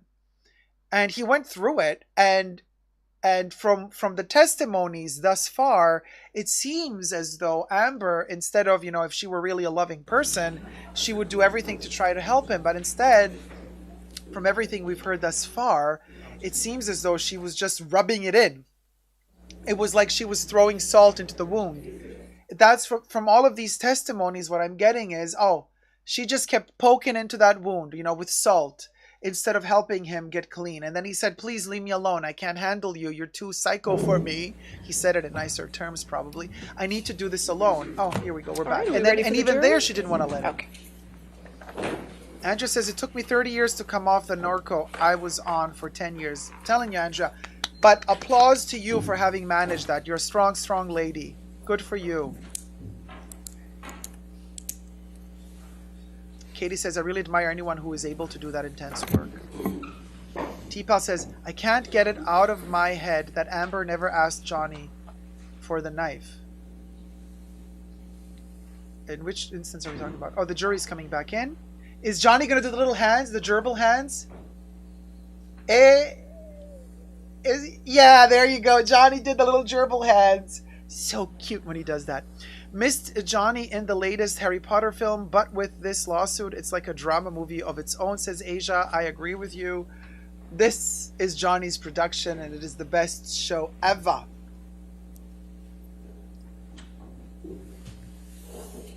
All right. Mr. Connolly, can you hear me okay? The judge is a mood. She is a vibe. I'm living for her. Can you just count to 5 for me, please? 1, 2, 3, 4, 5. Perfect. Thank you. All right. Next question. All right, Mr. Connolly, we were talking about Hicksville there, and you made a comment that you had suggested to Mr. Depp and Ms. Heard that they keep it private or something along those lines. I did, yes. My question is just what prompted you to make that suggestion? Well, it was getting kind of animated. It was getting animated, and no one wants to see their either dirty laundry in public. Were they both animated? More so Amber. Johnny, yes, but more so Amber. Okay. Do you remember anything in particular that Miss Heard was saying at the time? I don't recall, no. As I say, it wasn't really coherent. It was more the animation. No, Asia, it's not typical, the head but movements Johnny and the stern requested lips this and to be stuff televised. that prompted me to do what I have to do. And he got the permit to get it televised. Okay. Shifting gears a little bit. you listed out various places that you traveled with Mr. Depp and Ms. Heard, and I think you listed Japan, Germany, Hicksville, and Australia. Do I have that right? Correct, yes. When were you in Australia? That'll be 2015, Pirates 5. And what were you doing in Australia? Okay, this lawyer has to my stop job, asking a question and then exhaling as if he's being in that occasion, killed by Satan himself. Flew out first. What were you doing in Australia? First to do the advance. The advance And then- includes the check-in and So accommodation. annoying. Not so much accommodation because Nathan Holmes, Ben King, and a chef called Russell, they had already been at the home, and got that sorted out. My main concern was locations, transport, local security, It's drivers, Hannibal Dacob. you know, Also- making sure all that's in line before Johnny gets there. Is the witness allowed Jerry to tell the Judges are lawyer, travelled can you with Johnny please stop into Australia. irritating me with On arrival, exhaling? Like, I would have are you picked allowed him to up at say the that? airport, Because as I we would do. say that. Take them to the house. Or Oh, whatever I love Johnny accommodation Depp they're ever staying since in. Nightmare on Elm Street. And Which was before I would 21 have peeled Jump off. Street. I'd have left it at Still a that. street, though. Went back to my apartment. Johnny would have been in maybe, it could be up to a week for, you know, makeup, costume before any shooting starts. In which time it gives me a time to run around some locations, the studio, Asia. check out the studio, the locations. I hope his breath doesn't smell bad. Could be a As product well as be placement for around Tic for, Tac. if Johnny wants to go for dinner at night mean- anywhere, I would check out these Not places Tic as Tacs. well. Are they? Yeah, Mr. Tic Connolly, Tac, yeah, I'm Tic Tac sorry, or I some chewing just had a gum. little trouble hearing you there. Might be the connection, but could you speak maybe just a little bit slower? I'm sorry. No, it's not the connection. It's Dacob blabbering over Okay. him. I'm sorry. As I say, my job in Australia is just to secure all the Hi, advance. Miri. So I would check out, make We're sure the live local streaming drivers are there, the Johnny Depp all the trial. cars are in order, the accommodations in order. Please, guys, subscribe to the channel. locations We're trying for to reach shooting, 1,000 they're all safe. subbies so that we can monetize Liaison with production. Totally Dacob and do What's more expected pop of them. culture and art commentary. I would pick him up at the Up airport in when he here. arrives, take him to the accommodation, peel off, go and check out a few restaurants in case he wants to go out. All right, Jack. See you in a bit. And if nothing's happening, Hi, Miri. stand down for that evening. Despina says he is nervous, maybe. Does anything stand out to you about your time in Australia in 2015? In 2015, Yes, Johnny lost a finger. Johnny lost a finger. Yeah. Yeah. Yeah, one afternoon I was instructed Hey, Darla. to go to Johnny's accommodation. Objection, and can we just approach? Okay. Fire all right. walks with us, baby. Hold on just a minute, Mr. Connolly. Hey, Angie. Hey, Angie Subia. Oh. Sweetie, darling, sweetie. You want some more Sauvage? Sauvage? Yeah, you want it? Here you go. Here you go, Johnny. Okay, sweetie, darling. Dior got you. Dior got you. You might lose every gig in movies, but Dior still has you as the face of Sauvage. Don't you worry about a thing, Johnny. Dior got you. Yeah, so the lawyer being nervous, I mean, no, I don't think he's been doing the same since like the beginning, since I started following a couple of days ago, whenever he does the questioning. All right, Mr. Connolly, please continue, but as you go, please avoid discussing the substance of any communications that you had with Mr. Depp or his security, and just focus on what you observed. Thank you, Andrea. Yes, whoever's in the chats is subscribed I because the arrived, chat is for subscribers only. So of course I know you guys Johnny's have accommodation. already subscribed that are chatting with me right my now. driver, Thank you so much. Andrew. I noticed that there's an SUV, one of the security, the RST, resident security team. One of their vehicles is sitting outside the door with no driver. So I just assumed there's there's a security car there but no driver. As I approach the door, I hear a muffled shouting and screaming, and you know, quite muffled though, because the entrance to this house, there's a massive oak door, I mean, it's huge, and it's got to be about 25 mil thick. So I open it, and it's chaos. It's screaming and shouting, but all I can see with my eyes is Johnny. He's wearing a jacket, a hat, and a bag with his notebooks. And I always know that bag because it's a grey canvas bag. And he's sort of, nursing one hand. So I'm saying, well, hey, what's going on? And it's screaming and shouting. It's madness. Amber's irate. I mean, tenacious. It's crazy stuff. Johnny's, shouting back. So I've said, Johnny, let's go, let's go out. That's my job, to remove him from a situation. Let's go out. Yes, Asia, I think 2015, he was still Johnny, doing give pirates. me 5 minutes now. I don't know which 5 minutes. Well, he's part. the boss, There's no One, bullets two, flying. three, four, So, okay, three or give him two. 2 minutes. I say, Maybe let's even go, one. let's go. Eventually, I get him out. I managed to get him outside the door. Not sure. We go downstairs. But Amber appears from somewhere. Now, I don't know if Amber was upstairs or in the room to the left or wherever, but she appears and she's screaming, berating him. She's basically berating him. Yeah, fuck off, she's saying, Johnny. Yeah, that's what you do. Fuck off. That's what you do all the time. That's all you ever do is fuck off. You fuck off with your guys, you fucking coward. That's what you fucking do. You fucking coward. Yeah, fuck off with your guys, you big man. All that shit that goes with it. And all that shit that goes Gets with him it. downstairs. By this time, Amber's on the Living threshold for of him. The F-bomb 50 times and all that shit that goes with it. Screaming, fuck off, you fucking coward. Hi, Grant. Kind of words, And I get him into the car, and I want to sit in the same. I usually sit in the front seat shotgun, but I want to sit in the same seat at the back, so I can have a look what's going on here and have a chat and have a talk. But when I get around the car, the driver's not locked the door, so he's out the door again, and he's making his way back up the stairs. I get back round again. By the time I get to the top, there's two concrete stairs to the front door. He's just crossing the threshold, and the screaming starting again. Excuse me. Amber is screaming again. Johnny, let's go, let's go. And this time it's a wee bit more force, and I managed to actually basically pull him out of the place. Scottish accent. Get him into the car. Doors are locked this time. Into the car, we take off.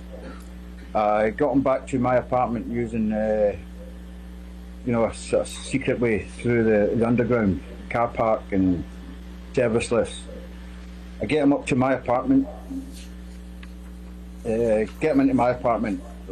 Start washing his hand, basic triaging his hand, washing it, first aid. It's a mess. His finger's just a mess. It's like one of them cartoon exploding cigars. I always think in my mind that one of them cigars that blow up. The cartoons boom, and it's sort of flapping around, and I can see bone. There's bone there. It's smashed to bits, and he's wincing as I'm trying to wash his hand. Oh no! What is happening? They interrupted us and are showing us Ukraine war exhibit. There's a problem with the live stream.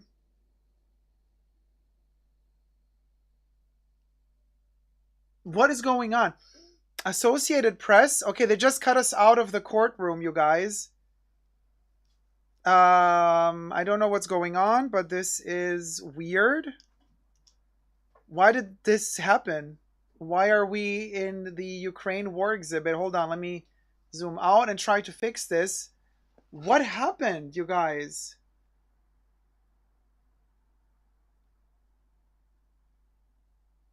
I'm trying to figure this. It was Russia, says Grant.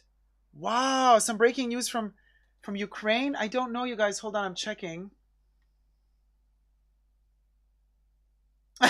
Darla Villani. Elon Musk just bought Associated Press. It's done. He doesn't want this to be streamed. And Andrea says there was a Pirates that came out in 2017. So maybe they were shooting Pirates 4 in 2015 then. Andrea says Yoga, Hosers, and Alice Through the Looking Glass came out in 2016, but usually they shoot a little bit longer than just a year before a movie's released. So if they were shooting in 2015, must have been a movie that came out in 2018 or 2019, unless they were really, really on a crunch and needed to get it out as soon as possible. Yes, Asia, my live is glitching because my connection cable, I have to buy a new cable. Hopefully I'm going to get a new cable by Saturday. My apologies for the glitching. Okay, we're didn't done. know what that We're good. was, so I never really put it down too much. But in the hospital, I took a photograph. Oh my God, when I Meaty, they're look at that bombing photograph, Kiev? I can see 2 injuries. When we're sitting in the car, Hold on, Mr. Connolly. Okay. Objection to the extent he's going to be talking about what the mark is on I've his, London since he didn't Chatty. see what happened and he's not a doctor, so he can't describe what. It's an extra live stream, yes. That's fine, Your Honor. We Are you going to move on? Okay. Yeah. All right, next question.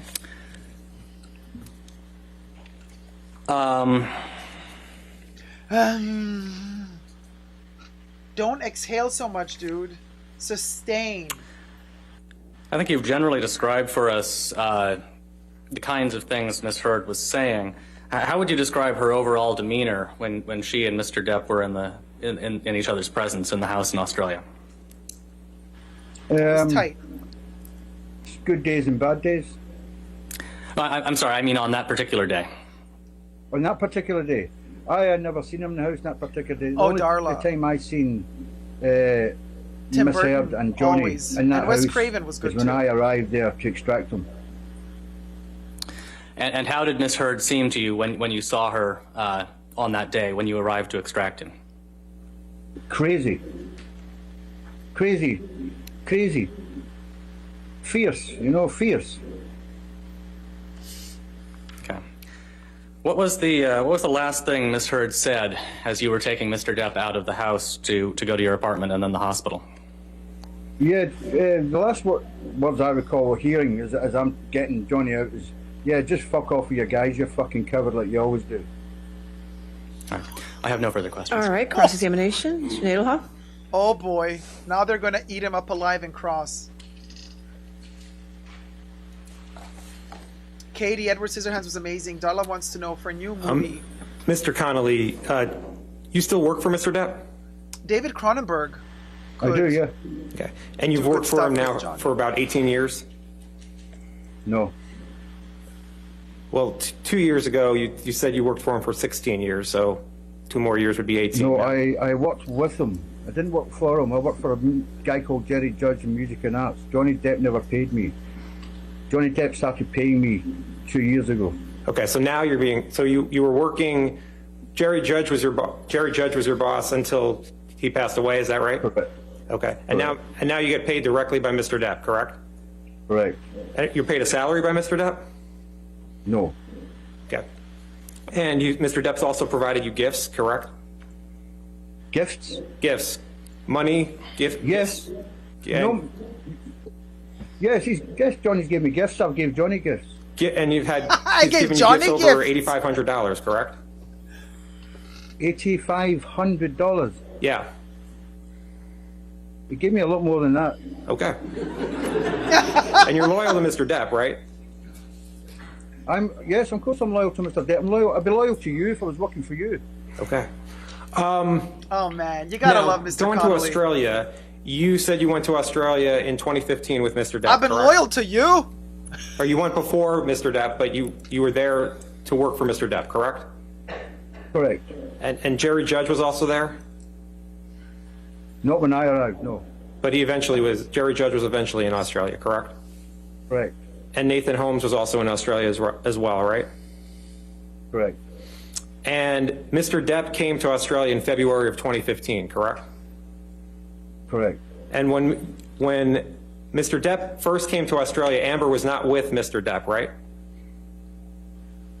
I don't recall. I don't recall if Amber arrived with Johnny or Amber arrived later. You don't know one way or the other? No. And Mr. Depp stayed in a house in Australia, correct? Correct. And you and the security team were about 40 minutes away from the house Mr. Depp was renting, correct? 25, 30. 30, 40. Yeah, you're correct. If it's a traffic day, yeah, 40 minutes at most. And alcohol was in the house in Australia, correct? Correct. And Mr. Depp consumed alcohol before Amber arrived in Australia, isn't that right? Yeah, he would have done, yes. Okay. And you know if Mr. Depp consumed illegal drugs before Amber arrived in Australia? The drug. I'm going to object to speculation. Ah, there you I go. wouldn't know. I told you he was going to do it. And do you know if Mr. Depp Speculation. spent any time with Marilyn Manson in Australia before Amber arrived? Don't recall. I don't recall Marilyn Manson being there. So you don't. So as Mr. Depp's security, you don't know if Mr. Depp was with Marilyn Manson at any time? I left Australia to smuggle 2 dogs back out of Australia back to. No. I'm talking about it. I'm talking about in the beginning of March 2015. You were that. You were. Marilyn Manson. You don't know one way or the other. No. Were you seeing Mr. Depp every day? In early Not March at the beginning, 2015. no, not at the beginning. I had other duties. Okay. So you don't know what Mr. Depp was doing at that time, correct? No, I wasn't with him. Okay. And you don't know when Amber arrived in Australia, correct? No. Okay.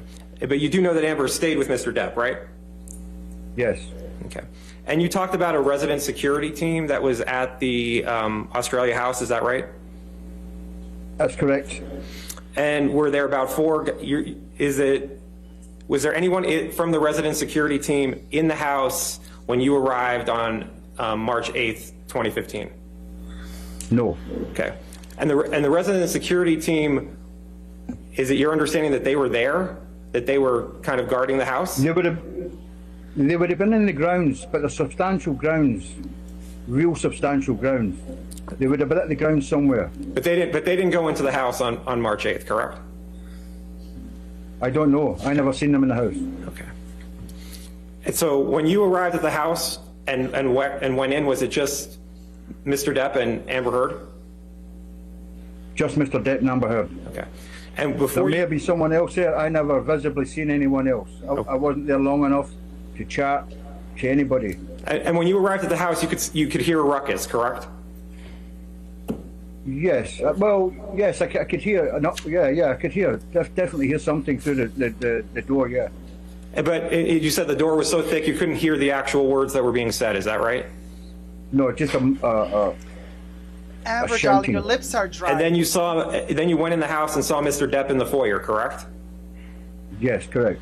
And Mr. Depp was trying to urinate in the foyer, wasn't he? No. Mr. Depp had his penis out of his Objection. pants, didn't he? I think I would remember Relevance. seeing Mr. Depp's penis. I'll allow. Next She question. will allow And the you were trying to penis get Mr. tone. Depp out of the Okay, house, Judge. correct? Correct. I was trying to get Mr. Depp out of the house. Yes. And Mr. Depp was refusing to leave the house, was he not? Not so much refused. He just wanted 2 minutes to say his piece. You took Mr. Depp's arm to try to move him out, but he broke away, isn't that right? Yes. Okay. I mean, so he was strong enough to break away from your grip, correct? No. No, of So- course not. You can't break had out of his the arm grip and he of broke Mr. away, though, Connolly. correct? No. Isn't that what you just said? No. I let him go. You let go. But it wasn't It's my easy. boss. It wasn't I'm not easy. going to drag him by it. So Mr. Depp's your boss. You'll do what Mr. Depp wants, correct? No. It's not easy to get Mr. Depp out of the house, correct? It's not easy. Okay. Now, can we play Exhibit 380A, which is already in evidence? Plaintiffs or defendants, I'm sorry. It's defendants, Exhibit 380A. It's 388. What is this? Sorry, what is this? And this is a recording from Australia, and it's just of Mr. Depp. I just says, who would I want don't think that's anything an as evidence, Your honestly Honor. Hold on, it's not all an the dirty evidence. laundry Plaintiffs Exhibit inspected in 380A? I don't believe there are any detail. recordings from Australia in evidence, Your Honor. I don't have anything in this- There evidence. there Hey, definitely Tyler. is. It's just of Mr. Depp. We can, I don't have 380 in evidence. it's 380A. Urinating in the foyer and defecating in the bed. Child, this case is insane. I have, Jamie says it was ID'd but never admitted. It was never admitted. It was, Your Honor, the recordings from Australia have other voices on them. and we're only I asking also- for it's only the clip of Mr. Depp. Okay, wait, Well, I have it. It's actually plaintiffs 380A, minute 33 to 34. What's the foundation for using it with this witness? He was at the house. It's in evidence, It's in that's evidence. fine. So She you're allowed playing that it? clip, correct? Correct. That is on plaintiffs.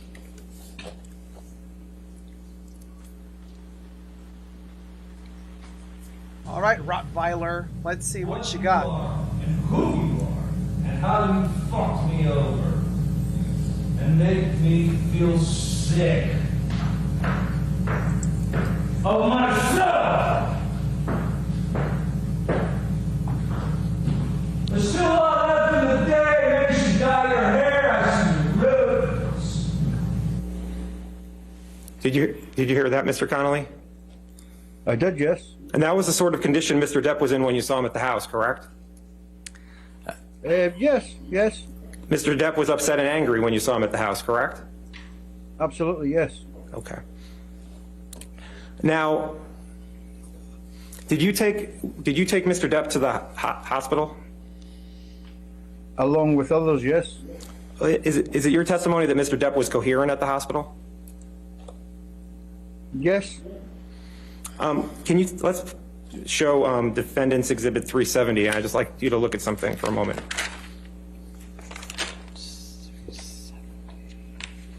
I'm not putting it in, I'm not publishing it, I just want to show him a document.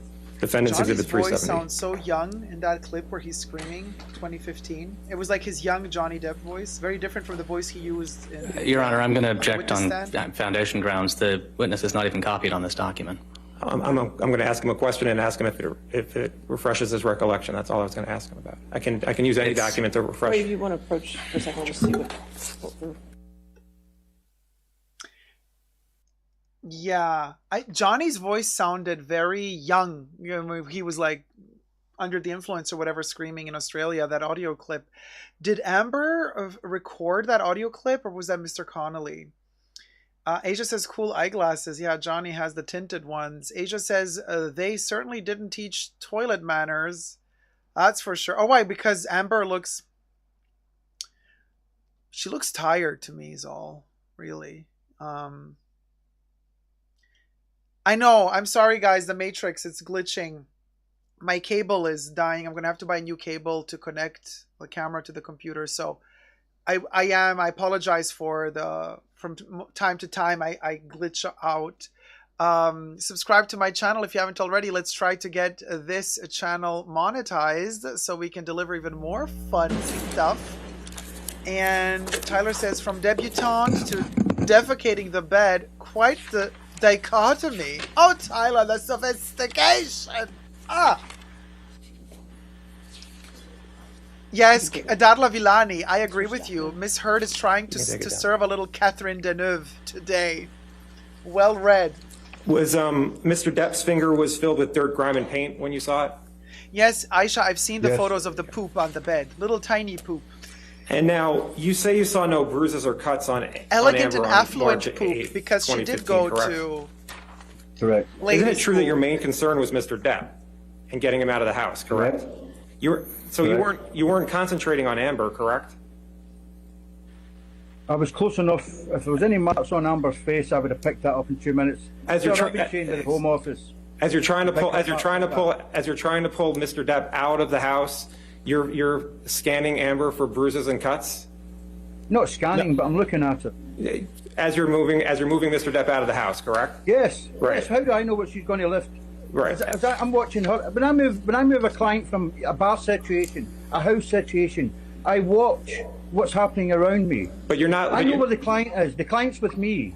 Right. The client was with you, and you're not scanning. You didn't scan Miss Heard's body for. I scan everything. You scanned everything on her body. Not everything on her body. She's wearing long sleeves, from what I recall. Okay. And good. At the hospital, the doctor was told that Mr. Depp cut his finger with a knife, correct? Correct, yeah. Okay. And you understand that the damage at the house, at Mr. Depp's rented house amounted to about $100,000, correct? Objection calls for speculation. Yeah. Okay. I'll allow it. That's fine. Next question. How? Okay. She's allowing in the Hicksville, objection. Other than when you first arrived, you didn't go to the trailer that Mr. Depp and Amber were staying in, is that right? Only when I delivered them to it. Right. And then after you delivered them when I delivered them to it, when we first got there, right. We went inside and had a look around, yeah. But after that, you never went inside the trailer after that, correct? Correct. So you have no idea what went on in the trailer between Mr. Depp and Amber, isn't that right? I was told. But you have no idea, you don't have any personal knowledge as to what I never happened. seen it. Right. No, I never seen it. No. And you have no idea how much damage was done to the trailer, correct? Personal knowledge. I do have of an the idea. You have no idea what happened to Amber in the trailer, isn't that right? That's correct. And you don't, and you talked about that there was tension between Amber and Mr. Depp. You don't know what started the fight, correct? Correct. Did you see Mr. Depp grab another woman's arm before they moved off to the truck, before the fight started? No. Okay. Were you with the company when you were you with the group? No. Okay. I was maybe 20 feet away observing. That's my job, not to get involved. I don't sit with my clients in a personal situation. I just observe. Now, Professional, Mr. Connolly. you testified that at times you saw marks and bruises on Mr. Depp, a fat lip, I think you said. You don't have dates for those times that you saw that, right? Welcome back, Jack. I don't recall. London no. Chatty, You're no, talking- it's my that's a long cable. I time already ago. had No, issues it's- last Saturday as well. And you testified in the UK. I'm working on in it, this- you guys. You My testified in the apologies UK, for correct? delays and technical difficulties. Correct. And you gave a witness statement too in the UK, correct? Correct. And you never testified to seeing any marks, bruises, or injuries on Mr. Depp, isn't that right, in the UK? I wasn't asked in the UK. But you never testified. You never testified to that, right? I wasn't asked. Okay. Now, Good play, Mr. Connolly. you talked about a private plane that you saw a plastic lighter bounce off of Mr. Depp's chest, correct? Correct. And you said you saw Mr. Depp smirking and then he said, "Was that it?" Is that right? No. Okay. You don't Hi, know what Pooja. started the Hi, fight there, Pooja correct? Gurung. I Correct. loved Alejandro. And you talked about at the lofts, I think you called it, in Los Angeles, you saw a Coke can get thrown somewhere in the vicinity of Mr. Depp, correct? I seen a can, Right. not a Coke can. I couldn't tell you what can it was. Okay. And you don't know what happened before you saw the Coke can get thrown, correct? Correct. Okay. And you talked about this picture of that you took in Southeast Asia, correct? Correct. Okay. And you never mentioned in the UK matter or in your witness statement Mr. Depp having scratches and bruises on the train, correct? I was never prompted. I was never asked. You gave a witness statement that gave the what you saw in the relationship between Amber and Mr. Depp, and you never talked about bruises or cuts on Mr. Depp in Southeast Asia, correct? No, I wasn't asked that. Okay. Now, you said only Johnny could make requests for a private dining car, isn't that right? I'm Johnny's Glam Squad I said that. in the courtroom.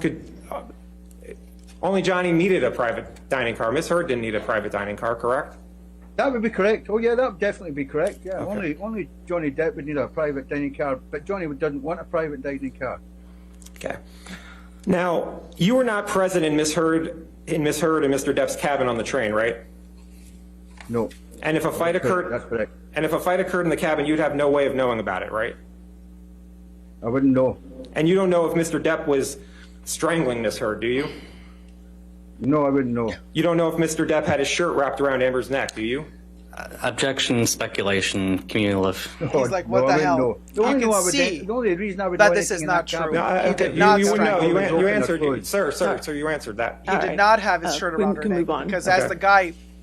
as the lawyer kind of insinuated it, Johnny was like, And "What the hell? I never if we did could put that." up, please, There was such an honest reaction. Plaintiff's Exhibit 120, and this is at 190, and I believe 120 has been Yeah, Andrea, his Glam in Squad evidence is doing Well, I have better. before. That's for 120A, sure. 120B, and 120C. So I think this would be 120D, if it, 120D, yeah. Let me brush you. D. And I would, Mr. Connolly, I'm asking you questions about the fourth one down. Do you see that? Yeah, it's not very clear though. I can't. It's I'm going to tiny. objection. The document is hearsay. I don't know what the exception would be. Okay, I'll hold. Fabulous Come forward. Hey, Monarch.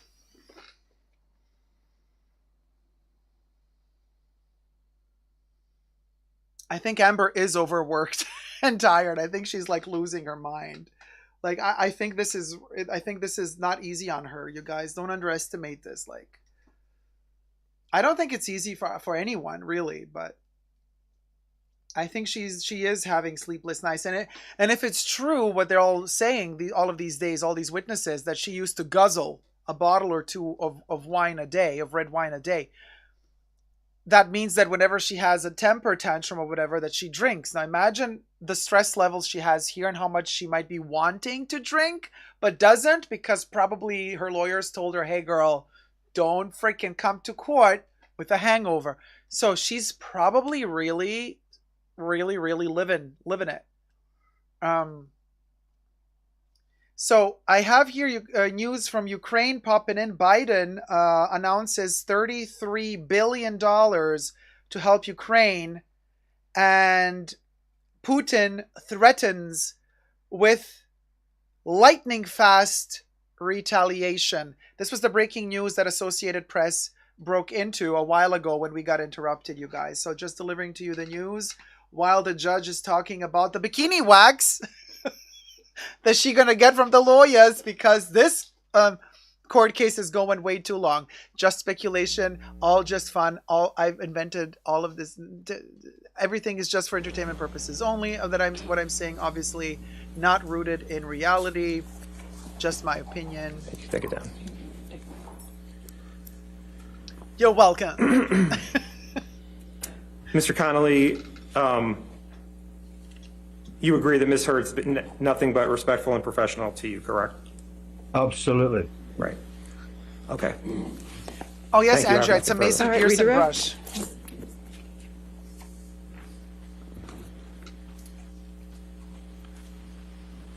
Mr. Connolly, very briefly, when you were in Ms. Heard's presence in the house in Australia on the day that Mr. Depp lost his fingertip, how far away were you from Ms. Heard? On the exit, on the egress, about 3 feet, 4 feet at the most. Thank you, Famika. Can you estimate for us about how long you were in Ms. Heard's presence?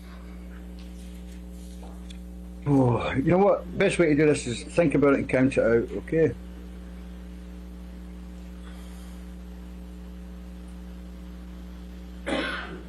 "15 seconds, 20 seconds. How was the light?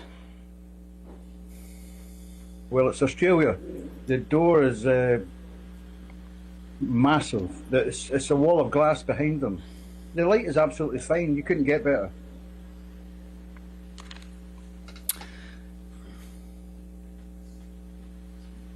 All right, I have nothing further. All right. Is this a witness subject to recall? I think so. Yes, Your Honor. All right. Mr. Connolly, since you're subject to recall, did not discuss your testimony with anybody and don't watch anything about this case, okay? But you're free to log off today. Your Honor, yeah. All right. You're free to log off today, though, sir. you. Thank you. Have a good day. Thank Mr. you, Your Honor. Connolly, thank All right. you. Your next witness. Thank you, Catherine. Catherine says, I'm so happy right now my two YouTube obsessions merged. Yes. Mr. Jenkins. Well, then Chatty says, yes, his foreign secretary has threatened to bomb UK military sites today. As we are Mr. in Jenkins, can you hear me, sir? But experts think it's Yes, just I can, Your Honor. bravado. All right. Perfect. Thank you, sir. All right. Let's hope it's just bravado, you guys. If you raise your right I hand got for any me, do Pepsi. you swear or I'm affirm to dying tell the here. truth under penalty of law? I do. All right. Thank you, sir. So thirsty. Okay. Good morning, Mr. Jenkins. Can you hear me okay? Yes, Hold I on, you can. guys. Could you please state your full name for the record? Starling Jenkins III. And Mr. Jenkins, where do you live? Hello, Mr. Jenkins. I love your Angeles, glasses. And what is your occupation? Executive chauffeur, security. And how long have you worked as an executive chauffeur and in security? Executive chauffeur for 30 years, security for 8 years. And what occupations did you hold prior to working as an executive chauffeur and in security? Route sales executive and United States Marines. Mr. Jenkins, do you know the plaintiff in this case, Johnny Depp? Yes, I do. And when did you first meet Mr. Depp? Mr. Jenkins III. Thank you, T-Pal. 1993. How did you first meet Mr. Depp? They met in 1993. He used delivery service to transport him to and from. So in the 30 or so years that you've known Mr. Depp, what services have you performed for him over the course of that period? Yeah, she did Aquaman. Child care, animal care, personal assistant duties, security, and transportation. And could you estimate approximately how many hours per week would you provide those services to Mr. Depp? 40 to 60 hours. And can you describe generally your interactions with Mr. Depp in the time that you've worked for him? Pleasant, always upbeat. Do you know the defendant in this case, Amber Heard? Good friends, Yes. Aisha. Yeah, I think so too. And when did you first meet Miss Heard? After the filming of the Rum Diary project. And can you describe generally your interactions with Miss Heard? Pleasant, cordial, very respectful. And so in your time working with Mr. Depp, did you ever observe Mr. Depp's and Miss Heard's Yes, interactions Bobby with Chatty, one we do. another? Yes. And can you describe those interactions generally, please? Very cordial, very aware that people are around them, very, very friendly. Did you ever see them argue? Yes. Can you describe what you observed about those arguments? It would be initiated by her. She would try to engage with him. He would tell me to turn the music up. And so where did these arguments take place? In the car. Do you recall how many times you witnessed them argue? Twice. Mr. Jenkins, turning your attention to April 21st, 2016. It's a bizarre thing to Can you say. tell the jury what you When the recall about arguments that happened, day? he would say, "Put up the music." Could you repeat the question, sir? Sure. So turning your sus. attention to April 21st, 2016, can you tell the jury what you recall about that day? It was the birthday party being held at the penthouse. And when you say the penthouse, what are you referring to? It's the Eastern Columbia building. And what were you doing that evening? That evening, I was assigned security on the detail. Were you inside the residence while the birthday party was taking place? I was in the CP, the command post that's stationed on the same floor, right outside of the elevators. And did you interact with Miss Heard at all that evening? Yes, I did. In regards to getting her clients keys, parking, making sure no one else was on the floor that wasn't invited to the party.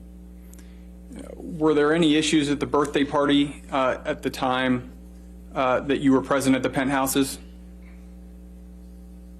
No issues except for the boss did not show up. And do you recall what time you left that day? Ooh, that 11:15 bracelet. p.m. that evening. Giving me Mr. Hermes Jenkins, what vibes. happened the next day, April 22nd, 2016? Living for it. I arrived early, 10:45. Went upstairs to the penthouse. I was informed by Amber that she got in a fight with Johnny last night. She threw his personal property over the balcony into the streets, 9th and Broadway. And when you say personal property, what are you referring to?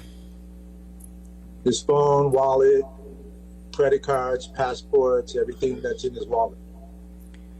Did Ms. Heard say anything else to you about this altercation? Nothing except they were fighting. So what did you do after Ms. Heard informed you that she had thrown Mr. Depp's personal property off the balcony? Formulated a plan with Norm from the office to use the Find My Phone app, hit the streets, and try to get lucky. Did you end up finding Mr. Depp's phone? Yes, I did. In Skid Row, probably 6 miles from the house. And who had the phone? A homeless gentleman, unhoused gentleman. I approached him about the phone. He was honest. He returned it. I gave him a reward for it. And what was the reward? Look at Johnny, he's so happy. $420, chicken tacos, chips, apples, Fiji water. Fiji water. After the finding Mr. bougie Depp's water. phone, what did you do? Tacos, I $420. returned to the penthouse, showed the phone to Amber that I retrieved it. I left it in the CP for the evening security to return it to Mr. Depp. So after figuring out things with the phone, what happened next? What happened next is I walked Amber to the car. We got everybody in the car. She's on her way to Coachella. I went back to the penthouse Of course, Coachella. to retrieve the dogs and the luggage. I Were agree with you you, also Aisha. going to Coachella with Miss Heard? Yes, I was. I was the transportation for Amber and her friends while she was at Coachella. So how did you get to Coachella? Drove the SUV. He would have drama around the provided by fireplace. Johnny, put the animals and all the luggage in, and headed out to the venue. Throwing marshmallows at And each other. the morning of April 22nd, did you see any injuries on Miss Heard? No marks, no injuries. And so driving out to Coachella, did anyone drive with you? I was in the car alone except for the animals. And how did Miss Heard get to Coachella? She drove a Mustang. Was anyone else in her car? She was with, I believe, her sister and one other friend, her assistant, Savannah. And do you know how many days Miss Heard and her friends were planning to stay at Coachella? So the following Monday, I believe it's the 25th of April, we departed. And do you recall where Miss Heard was staying at Coachella?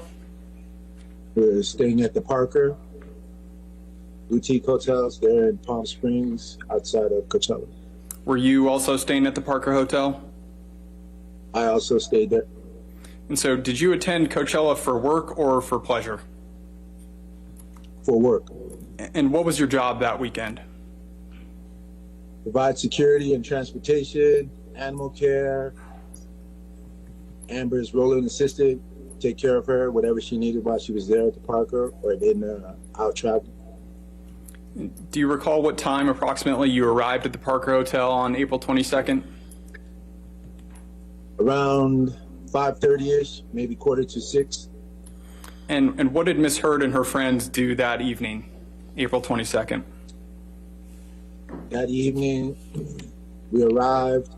We were assigned the rooms. We went with the staff of the Parker Hotel around to the suites where we were staying. They let us in. We let all the luggage in, and we proceeded to plan for that evening to depart by 7:15ish to get to the festival there. And how did Miss Heard and her friends get from the hotel to the festival that evening? I drove them directly to there.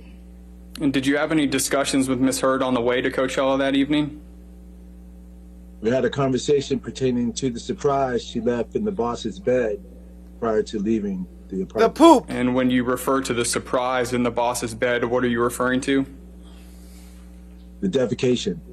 And what did Miss Heard say about the defecation in Mr. Depp's bed? She's laughing. A horrible practical joke gone wrong. Mr. Jenkins, what observations did you make about Miss Heard at Coachella in April 2016? She had Hey, no words. Phoenix. She was there to whoop it up. It's her birthday. She's with her friends. And how often were you with her that weekend? Was with her every day. She went to the venue from the time that we interacted with the wallet incident, the night before at the party, all the way until Monday. We returned with the pets and the luggage. And did you observe anything about Miss Heard's health that weekend? She got sick. Do you know She what? got sick at the venue second night. Do you know what caused Miss Heard to be sick? At Coachella? She was eating the magic mushrooms and drinking red wine on an empty stomach. Duh. And how do you know that she drank red wine Oh my and took God, magic mushrooms? Coachella. I saw the room service, and I went to their room to collect them to take them out that evening. So is that I had something? it in the car. Excuse me. Is that something you witnessed? I witnessed it. And what did you do in response to Miss Heard being sick at Coachella? I collected her, got her in the vehicle. She didn't want anyone else to know that she was sick. Take her back to the Parker alone. I took her to the 7-Eleven where I retrieved hydrating fluids, Advil, and let her have those. Got her back to the Parker, got her into the suite, and then went back to pick up everyone else. And Mr. Jenkins, when you said Miss Heard got sick, do you recall what her symptoms were? Mushrooms are in she was trend, throwing Jack. up. I agree. Mr. Jenkins, did you see any injuries of any kind on Miss Heard April Katie 22nd, delivering the tea. 2016? Vega, No Sicilia. injuries. I'll sustain. So, yes. What about the rest of that wine? weekend, Mr. Jenkins? Any injuries that you saw? No injuries. Have you ever witnessed any physical abuse between Mr. Depp and Miss Heard? No. Thank you, Mr. Jenkins. Nothing further. All right, cross-examination.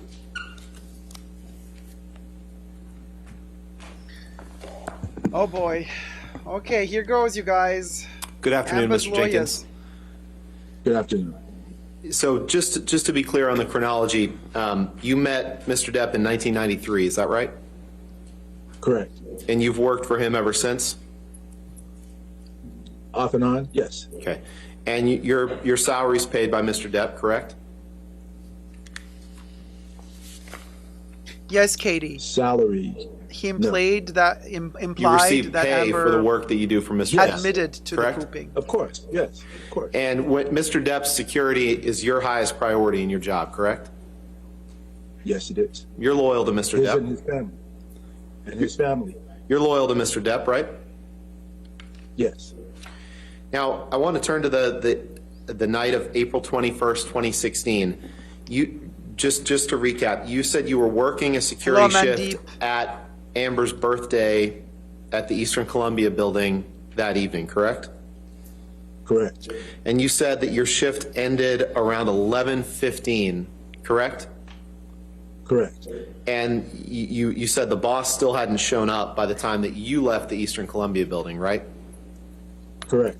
So you have no idea where Mr. Depp was or what he was doing from 9:30 p.m. that evening until at least 11:15 when you left the Eastern Columbia building, right? No, I do know what he was doing. He was attending to his mother. Aha! You weren't with him. I had information. Okay. All right. That's information that you received, but you have no personal knowledge of that. I have no reason to doubt it. It came from Sean. Okay. I have no. Okay. So Mr. Bett told you that? The boss is out there. Right. Mr. Bett told you that he was tending to his mother that night?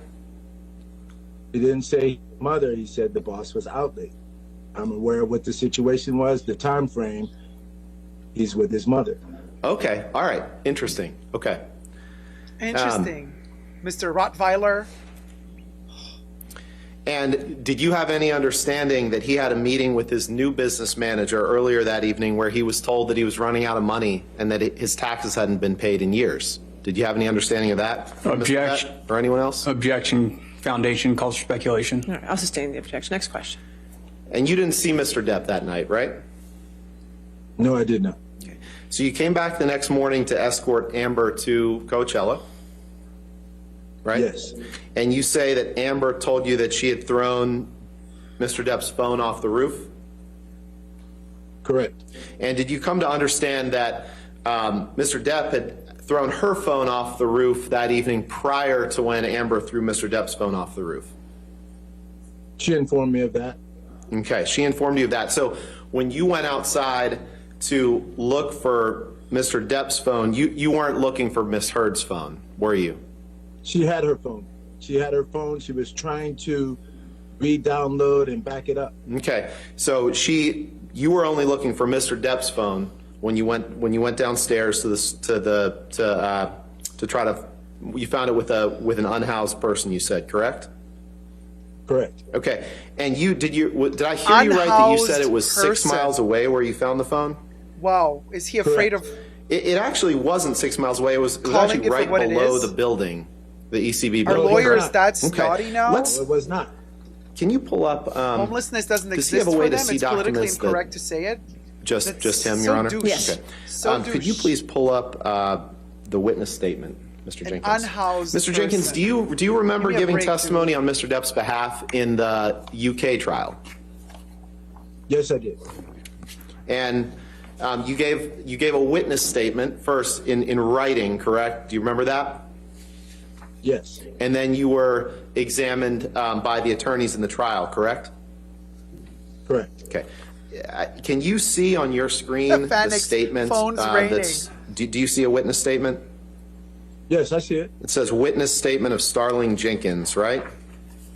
Correct. And this is the statement that you wrote and signed as part of the UK trial on behalf of Mr. Depp, correct? Correct. Okay. If you can scroll, please, to page 3 of the document. What is she always writing? And Mr. Jenkins, I'm going to read you what you wrote in paragraph 13. Okay. And we can go from there. On paragraph 13, you wrote in your witness statement in the UK trial, the Find My iPhone application indicated that Johnny's phone was somewhere on the streets below the balcony of the residence. Did I read that right? If that's what it says, that's what it says. I'm telling you, the phone was in Skid Row. Okay, I have so a photo of the gentleman She's that found pretending it. for I have Mika the to write? location where the phone was found. I love isn't it. Skid Row just a few blocks away from the Eastern Columbia building? No, it's on 6th and Jack says she's supposedly Main, writing I guess, depending on what points. area you are. Okay, picking up on so that they'll one of discuss these two during sworn her statements, either what you deposition. just said in court just now, that it was found 6 miles away, or this, one of these is false, correct? It's just inadequate as far as the location. The location is not below the penthouse. It's not on Broadway. It was Okay. found on Broadway by the I'm unhoused glitching more man. and more, you guys. And then Sorry, he it's my lives cable. off of Skid Row. Apologies. Okay. Now let's move on to Coachella, please. You were with Amber and her friends that weekend at Coachella, and you Yes. testified a little bit about what you saw. Is it fair to say that Amber and her friends were having a good time that weekend? Yes, it was. And there were thousands of other people at that music festival too, correct? It's Coachella, Correct. dude. Okay. Were you aware that Amber's sister Whitney was She's wearing pregnant an and sober Apple that weekend? Watch. Thingamajiggy. Very loose. Wasn't my information, wasn't my knowledge. Were you aware that Amber's sister Whitney threw up in a parking lot that weekend? That she barfed No. affluently. To your knowledge and understanding, Mr. Jenkins, there's nothing wrong with wanting to spend time with your friends at a music festival after being abused by your husband, right?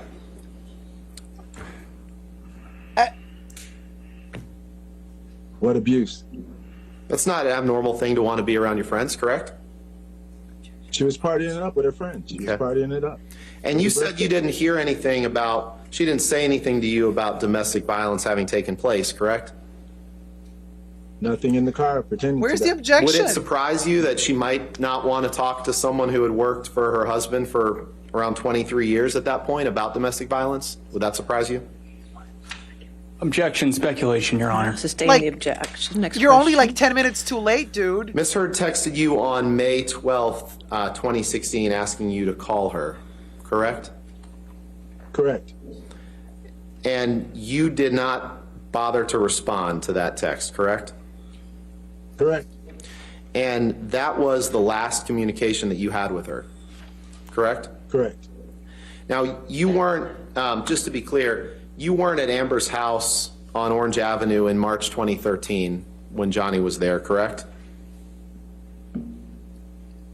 I might have driven him to the location. I'm familiar with the address. But you didn't enter the house at any point in March 2013, correct? Depending on if he had luggage or gifts going upstairs, I might have. But you didn't hang out with him inside the house, right? Hurry up and wait in the car, sir. And you weren't at the Hicksville Trailer Palace in late May or early June 2013, right? No. You weren't on a plane flight from Boston to Los Angeles in May 2014, Asia correct? says With Johnny one and is Amber. throwing up, the other one is pooping on beds. You weren't Very with classy and Mr. elegant Depp and Amber ladies. in the Bahamas in August 2014, correct? Correct.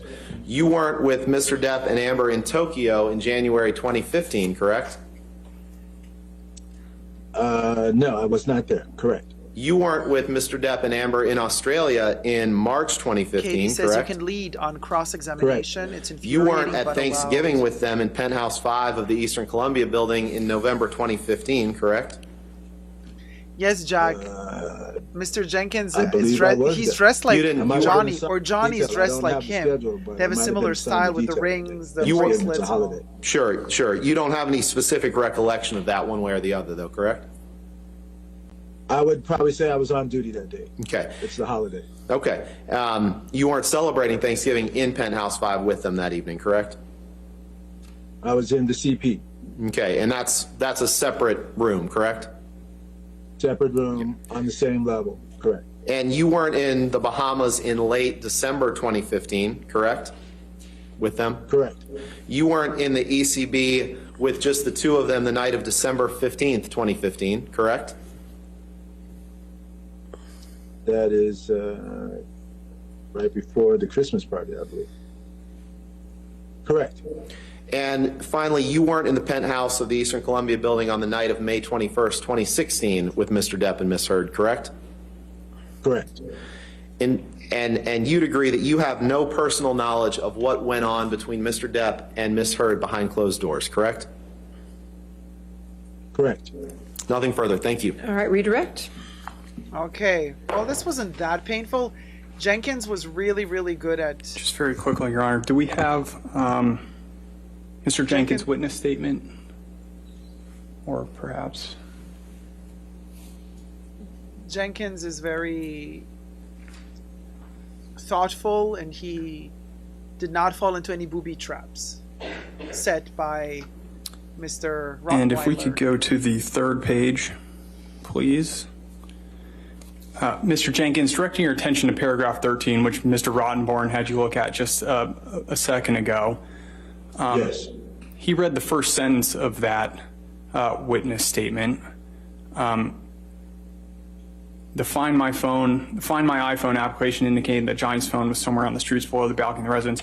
Walked out. Could you please read for the jury the second part of that paragraph? I walked out onto the street, did not see the phone. I then asked several homeless people if they had the phone. One homeless man admitted to me that he had the phone, returned the phone to me in exchange for the following: $425 in cash, 3 chicken tacos, 2 bags of chips, 2 apples, 4 bottles of water. And so do you recall where you found the iPhone that day? Yes, I do. Objection asked and answered. All right, I'll sustain the objection. Next question. Mr. Jenkins, moving to Coachella, Mr. Rottenborn asked you about Whitney Heard. Do you know who that is? Yes, I do. Do you know the difference between Whitney Heard and Amber Heard? Yes, I do. And who was sick that day? One is the boss's wife, one is the boss's sister-in-law. Who was sick that day at Coachella? Amber was sick. Thank you. Nothing further. All right, is this witness subject to recall? No, Your Honor. All right, Mr. Jenkins, you're free from testimony, and therefore you're free to do whatever you need to do, or you can watch the proceedings. It's up to you. But you're done for today, though. Thank you, sir. You're good to go. Thank you, Your Honor. We'll Thank you to go. the court. All right, have a good day. Well, and Yes. Chatty, what worries me, have you noticed weird questioning time to time, like other day Amber's lawyer asking over All right, and I over think same it's question close enough to Johnny? 5:30 that I think we've had enough of a week. It's over. Ladies and gentlemen, at this time, we're going to go ahead and be done with the testimony for this week. Although, since I won't see you until Monday, I want to give you long jury instruction that I give you every Thursday evening, just so we all remember our responsibilities, okay? So at this time, remember that you are not to read anything about this case. You are not to watch anything about this case. You are not to listen to anything about this case. This applies to television, newspapers, magazines, the internet, and any online sites. Further, you are not to read, watch, or listen to anything about this case on any social networking sites such as Twitter, Facebook, Instagram, Snapchat, blogs, or similar sites. Good luck in with addition, that. you must not communicate with anyone about the case, whether in person, over the phone, by email, text, or instant messaging, or by any other electronic or non-electronic means. This includes your friends, family, coworkers, acquaintances, and strangers. I also instruct you that you cannot do any research or make inquiries about this case, whether online or by any other means. For example, you cannot look information up on the internet that is related to this case or related to the persons involved in this case, nor may you consult dictionaries or other reference materials. What you learn about this case is limited to what you learn in the four walls of this courtroom when proceedings are underway. You also may not communicate about this case or the persons involved in this case with your fellow jurors, okay? Hope you have a good weekend. It's supposed to be great weather on Saturday. Go outside, get some fresh air, okay? And just enjoy your weekend, and we'll see you back Monday at 10, okay? Thank you so much. She's so sweet. She didn't have to say that about going into the sunny day. I like her. She's a sweetheart. Very, very, very sweet. Johnny with his gerbil little frontal position. Super cute. Gerbil hands. All right. And as always, Mr. Depp and Ms. Heard, please do not do any posting on social media and do not talk to the press. I appreciate it. And have a good weekend. For the attorneys, tomorrow. What time? How many? Did we do our homework this week? Yes? We did. We did. Work in progress. Okay. So are we still doing 19 tomorrow? So she's implying they didn't do their homework last 20. week. You added one for me. That's lovely. Okay, great. So we'll do 20 tomorrow. So I would suggest 8 o'clock. Can everybody be here at 8? Sound good? Okay, we'll be here at 8 a.m. and we'll just do them until we're done. So bring a lot of meals, okay? All right, we'll see you tomorrow then. Thank you. Have a good evening. Bring a lot of. She's so awesome, you guys. What a wonderful judge with a sense of humor and dropping the shade, making it clearly telling them, like, you guys are exaggerating just because these are super high profile clients. Like, you're pushing it. But all right, you better bring me food, is what she implied there. You better bring me sweets and treats, because I ain't gonna sit here on a weekend without any treats and sweets. So I guess I wasn't that far off when I was kind of doing the talking over when they were like approaching the bench during the trial today, the hearing. And I was kind of inventing what they were saying and talking about bikini waxing and stuff. Yeah, Jack, the judge would be a great parent. I mean, I don't know her, but she definitely comes across as super, super sweet. Like really, really. Yeah, better work, right, Phoenix? Bring some tacos and stuff. Well, that's that, you guys. I hope you've enjoyed it. Listen, I mean, did you like this? If you liked it, I'm going to so ratchet. I'm going to continue doing it next week, Monday maybe, or Tuesday, depending on. But if you like this, if you want to see more, oh my God, what is going on here? If you want to see more, we could do more. You know, tomorrow, obviously, there's nothing. They just meet up for the case. Oh. So maybe it's not possible to do it next week because I might be busy. But I don't know. I'll try and see. What the hell is going on with my hair? Okay, so I am glitching like crazy. So in conclusion for today, this was a lot of fun. I loved eating pizza with you guys and watching the trial and seeing what had happened and throwing all the shade and listening to all the shade. You know, subscribe to my channel if you haven't told. Oh, I know what the problem is. I have my bobby pin thing here. Just wait, hold on. And I have my. Oh my God, I have to buy a new cable tomorrow because this is not going to be happening on Saturday. This glitching, it's cable. But I also have my ear. Oh my God, I just turned purple for a second, pink. Maria says, please continue. I have been watching it every day at the Law and Court YouTube. Jesus says, have a great evening, everyone. Thank you, guys. Thank you, Jesus, you too. This was the best. Thank you so much. So London Chatty was also saying about the line of questioning. The glitching is a mood though, right? Hold on, let me scroll up and read Blonde and Chatty's comment because I was interrupted by the end of the hearings today. More. And more. I need Blonde and Chatty. Where are you?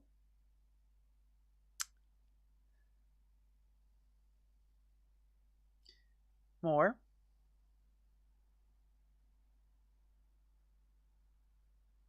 There. More. Okay. They will say something.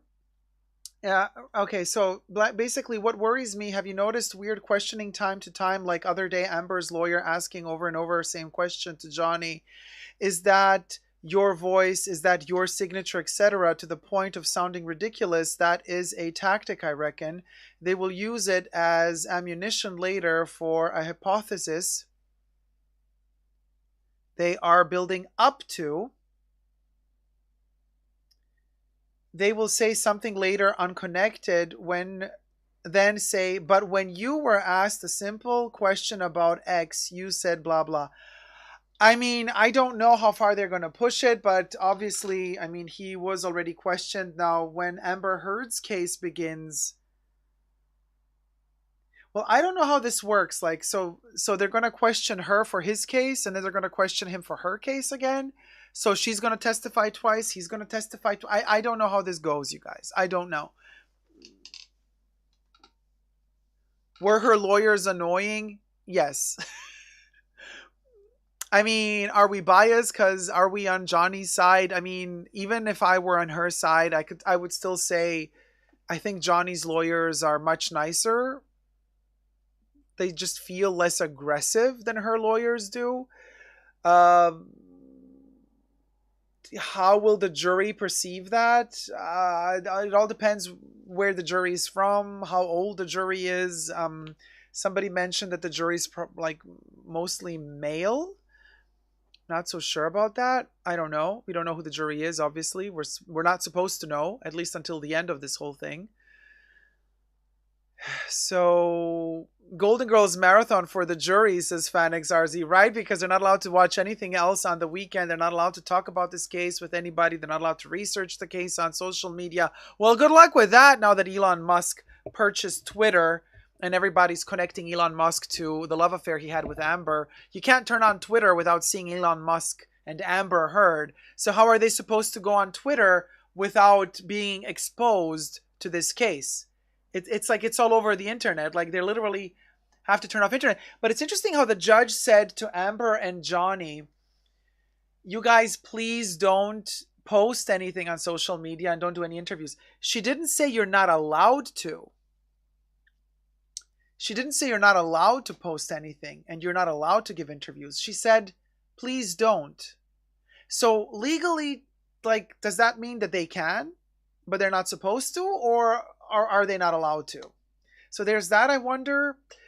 And the judge would be a great parent. Read that one. You better work, right? OMG, 8 a.m. What is it with USA and your early bird obsession? Your school started 8 a.m. early too, or earlier too, says Blonde and Chatty.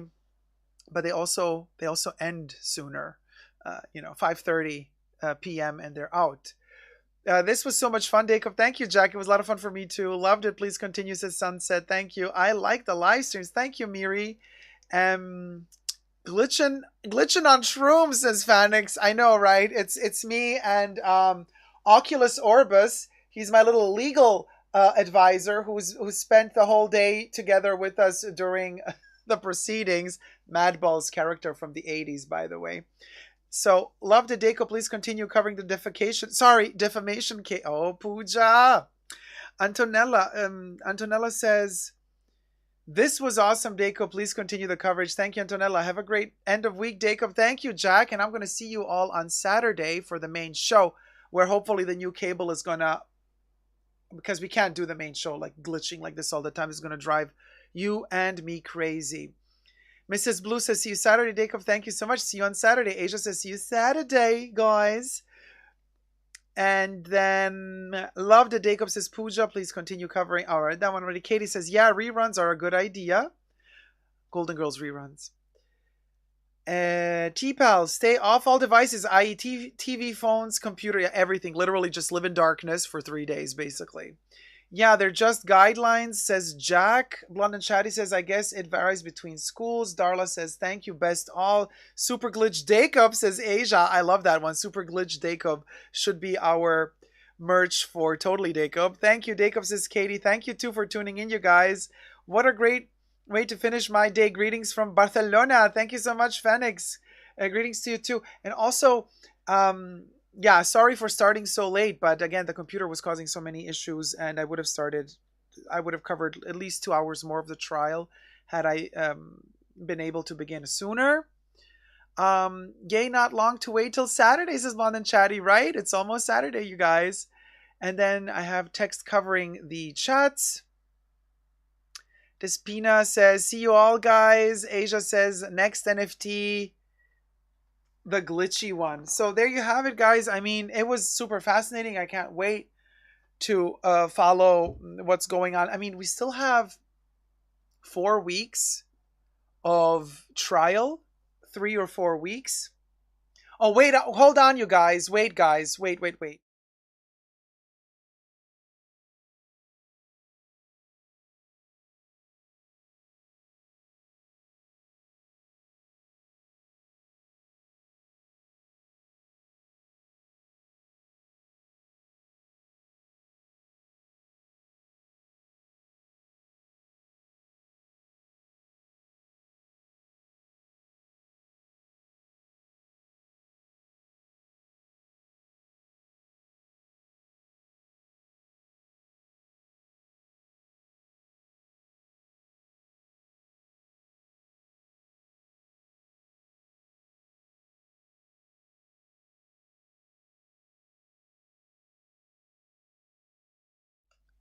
Okay, you guys, sorry. I just got notified that on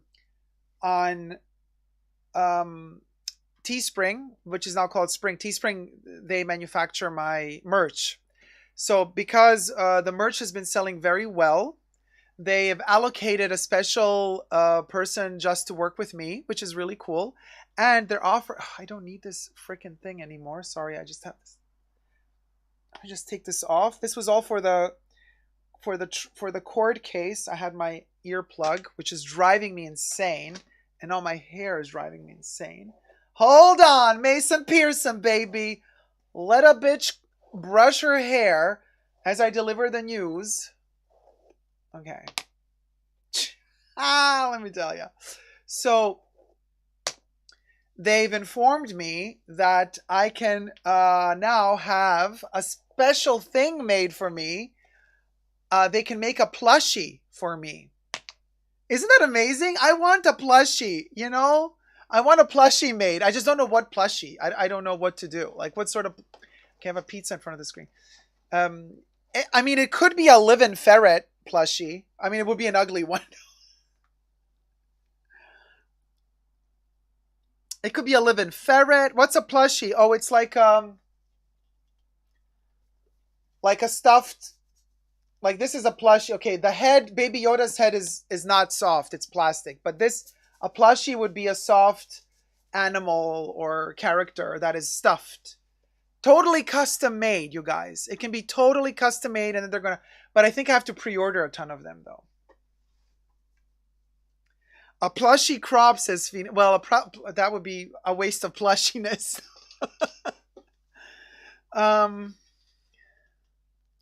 I just saw a video of the end of the trial, and Mr. White was there waiting for Johnny. They hugged and kissed. LOL, says Maria. Oh, that's cool. Super Dacob, be any baby. Be any baby? What do you mean, Andrew? Baby Yoda's bunch.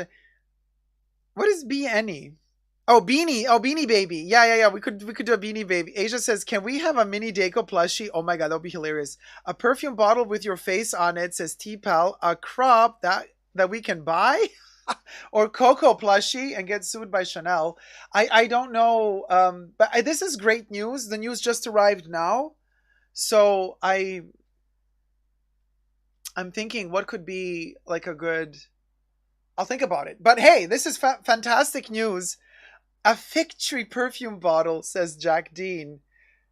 Man, there's so many cool things we could do. Oh my gosh. Uh-oh. I hate when I have like ooh, huge big choices and options like designing something. I should figure out maybe I should like hire somebody a plushie designer. No, I would need to hire a toy designer. We don't have the money for there's no budget, you guys, for a toy designer. I don't know what to do.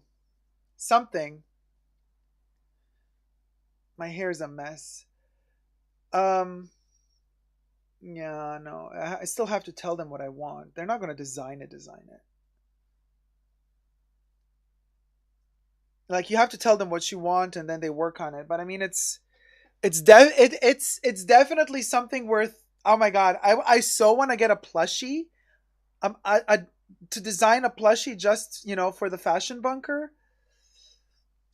Oh my gosh, that would be amazing. I just don't know what. Have you seen the new Mother's Day Chanel commercial? Looks like a Target ad with the little cutout cardboard things with people inside. Yes, we're going to talk about that on Saturday. Maybe just the unicorn as a printed plush, Jack says. I would like a Super Dacob bobblehead. Oh, well, no, they don't do bobbleheads for now. Oh, Darla, what's the plushie superpower? I don't know. Or a plush of a heart to never give up on love. Man, yeah, Blonde and Chatty, there's a lot of things. Chucky plushie, we can't do Chucky. He's copywritten. Chucky is not. I mean, I could ask them if they could make a scented plushie, like a fragrant perfumed plushie. It's probably going to smell super cheap. I don't think they have like good quality perfumes. Unicorn shaped pillow.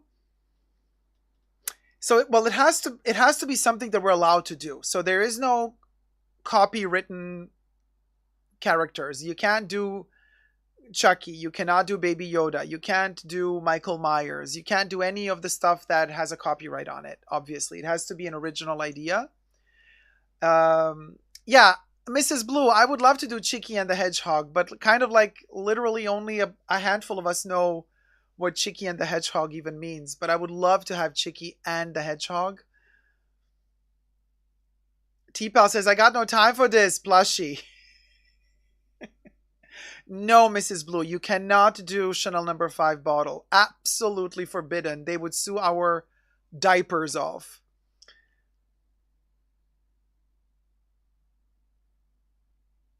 Yeah, you could do donuts, TV-shaped one. Yeah, there's a ton of things you could do. Yeah.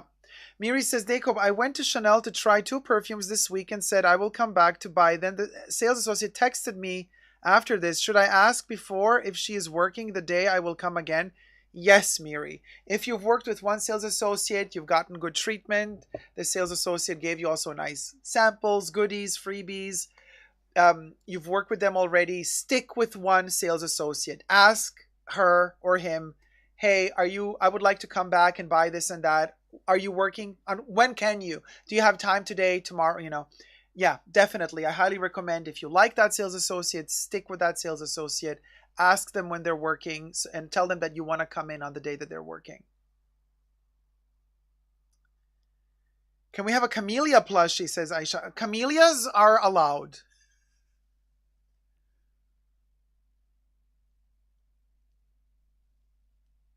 We know for sure which plushie would Amber do. Asia says the poopy. Fruit fly plushie. Oh my god, we could do a fruit fly plushie.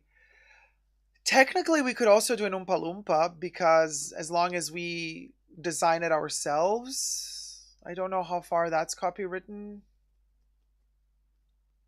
I would have to look into that. Definitely Chicky and the Hedgehog, they're my designs, so obviously I designed them. I can use those. A fruit fly plushie to hug the trolls to death. Oompa Loompa would be fun, says Asia. Miri says, yes, she was great, the sales associate, and gave me samples. You know what? I will ask her in advance, then thank you. Yes, Miri, especially if she gave you a sample of you know what before launch day.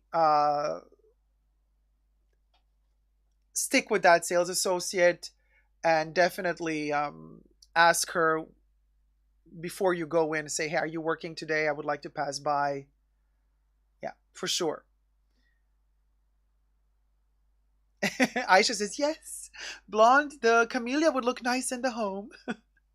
Aisha says, Oompa Loompa with a meta Birkin. Yeah, no Birkins. We cannot do a Birkin. What about the Dacob emojis like the dinosaur? I joined. Dacob emojis. Yeah, that is Chicky and the Hedgehog. So the dinosaur is Chicky, and the hedgehog is the hedgehog. Chicky and the Hedgehog. I mean, we could do a working mini bag plush. Like a plushie that's also a functioning bag. Well, that's stupid. What are you going to put in it? Condoms? Pills? No, it has to be something. I don't even know how big that plushie would be. I have to check out what the sizes are. Chicky. It's not Cheeky. It's Chicky. Chicky and the Hedgehog. Oh, it's just two cartoon characters I created. They are the spirit animals of Chucky and Baby Yoda. So Chicky is the spirit animal of Chucky, and the hedgehog is the spirit animal of Baby Yoda. That's the idea. Pizza plushie, heartbag plushie, Asia says. So we stay on trend, says Asia. Heartbag plushie, right? Madame says Paris, Dacob. Hey, Debbie. Andrea says, my dogs will think it's a new toy for them. I mean, it's probably not going to be a chewable, but if they chew it, they would break it. But as long as it's not toxic for them, why not? As long as the plushie doesn't hurt the dogs, then let them chew them. Hey, Debbie. Hey, Debs. Hola, peeps. Hey, Debs. So, I mean, yes, Paris, madame. I don't know what you're talking about. I have to put my hair. Look at all this. Let's put the hair into this little bun. Jack says, what about a desiccant? A desiccant plushie. Oh my god. We're really going in that affluent direction. Blonde and Chatty says, a plush of an antidepressant as Dacob uplifts everyone. Could you imagine? That would be cool. An antidepressant plushie with no side effects. I've got it. Your mullet as a plushie. Audrey, how... that everybody could wear. Like a wig plushie that you could just put on your head. Dragon Ball Z did those already, I think. Giant desiccant. A plushie of feet. Asia, don't even go there. Maybe your version of the bunker with Dacob and friends, a collectible series, would be great, but I don't think they're going to design like 20 plushies. I think one, and then they see how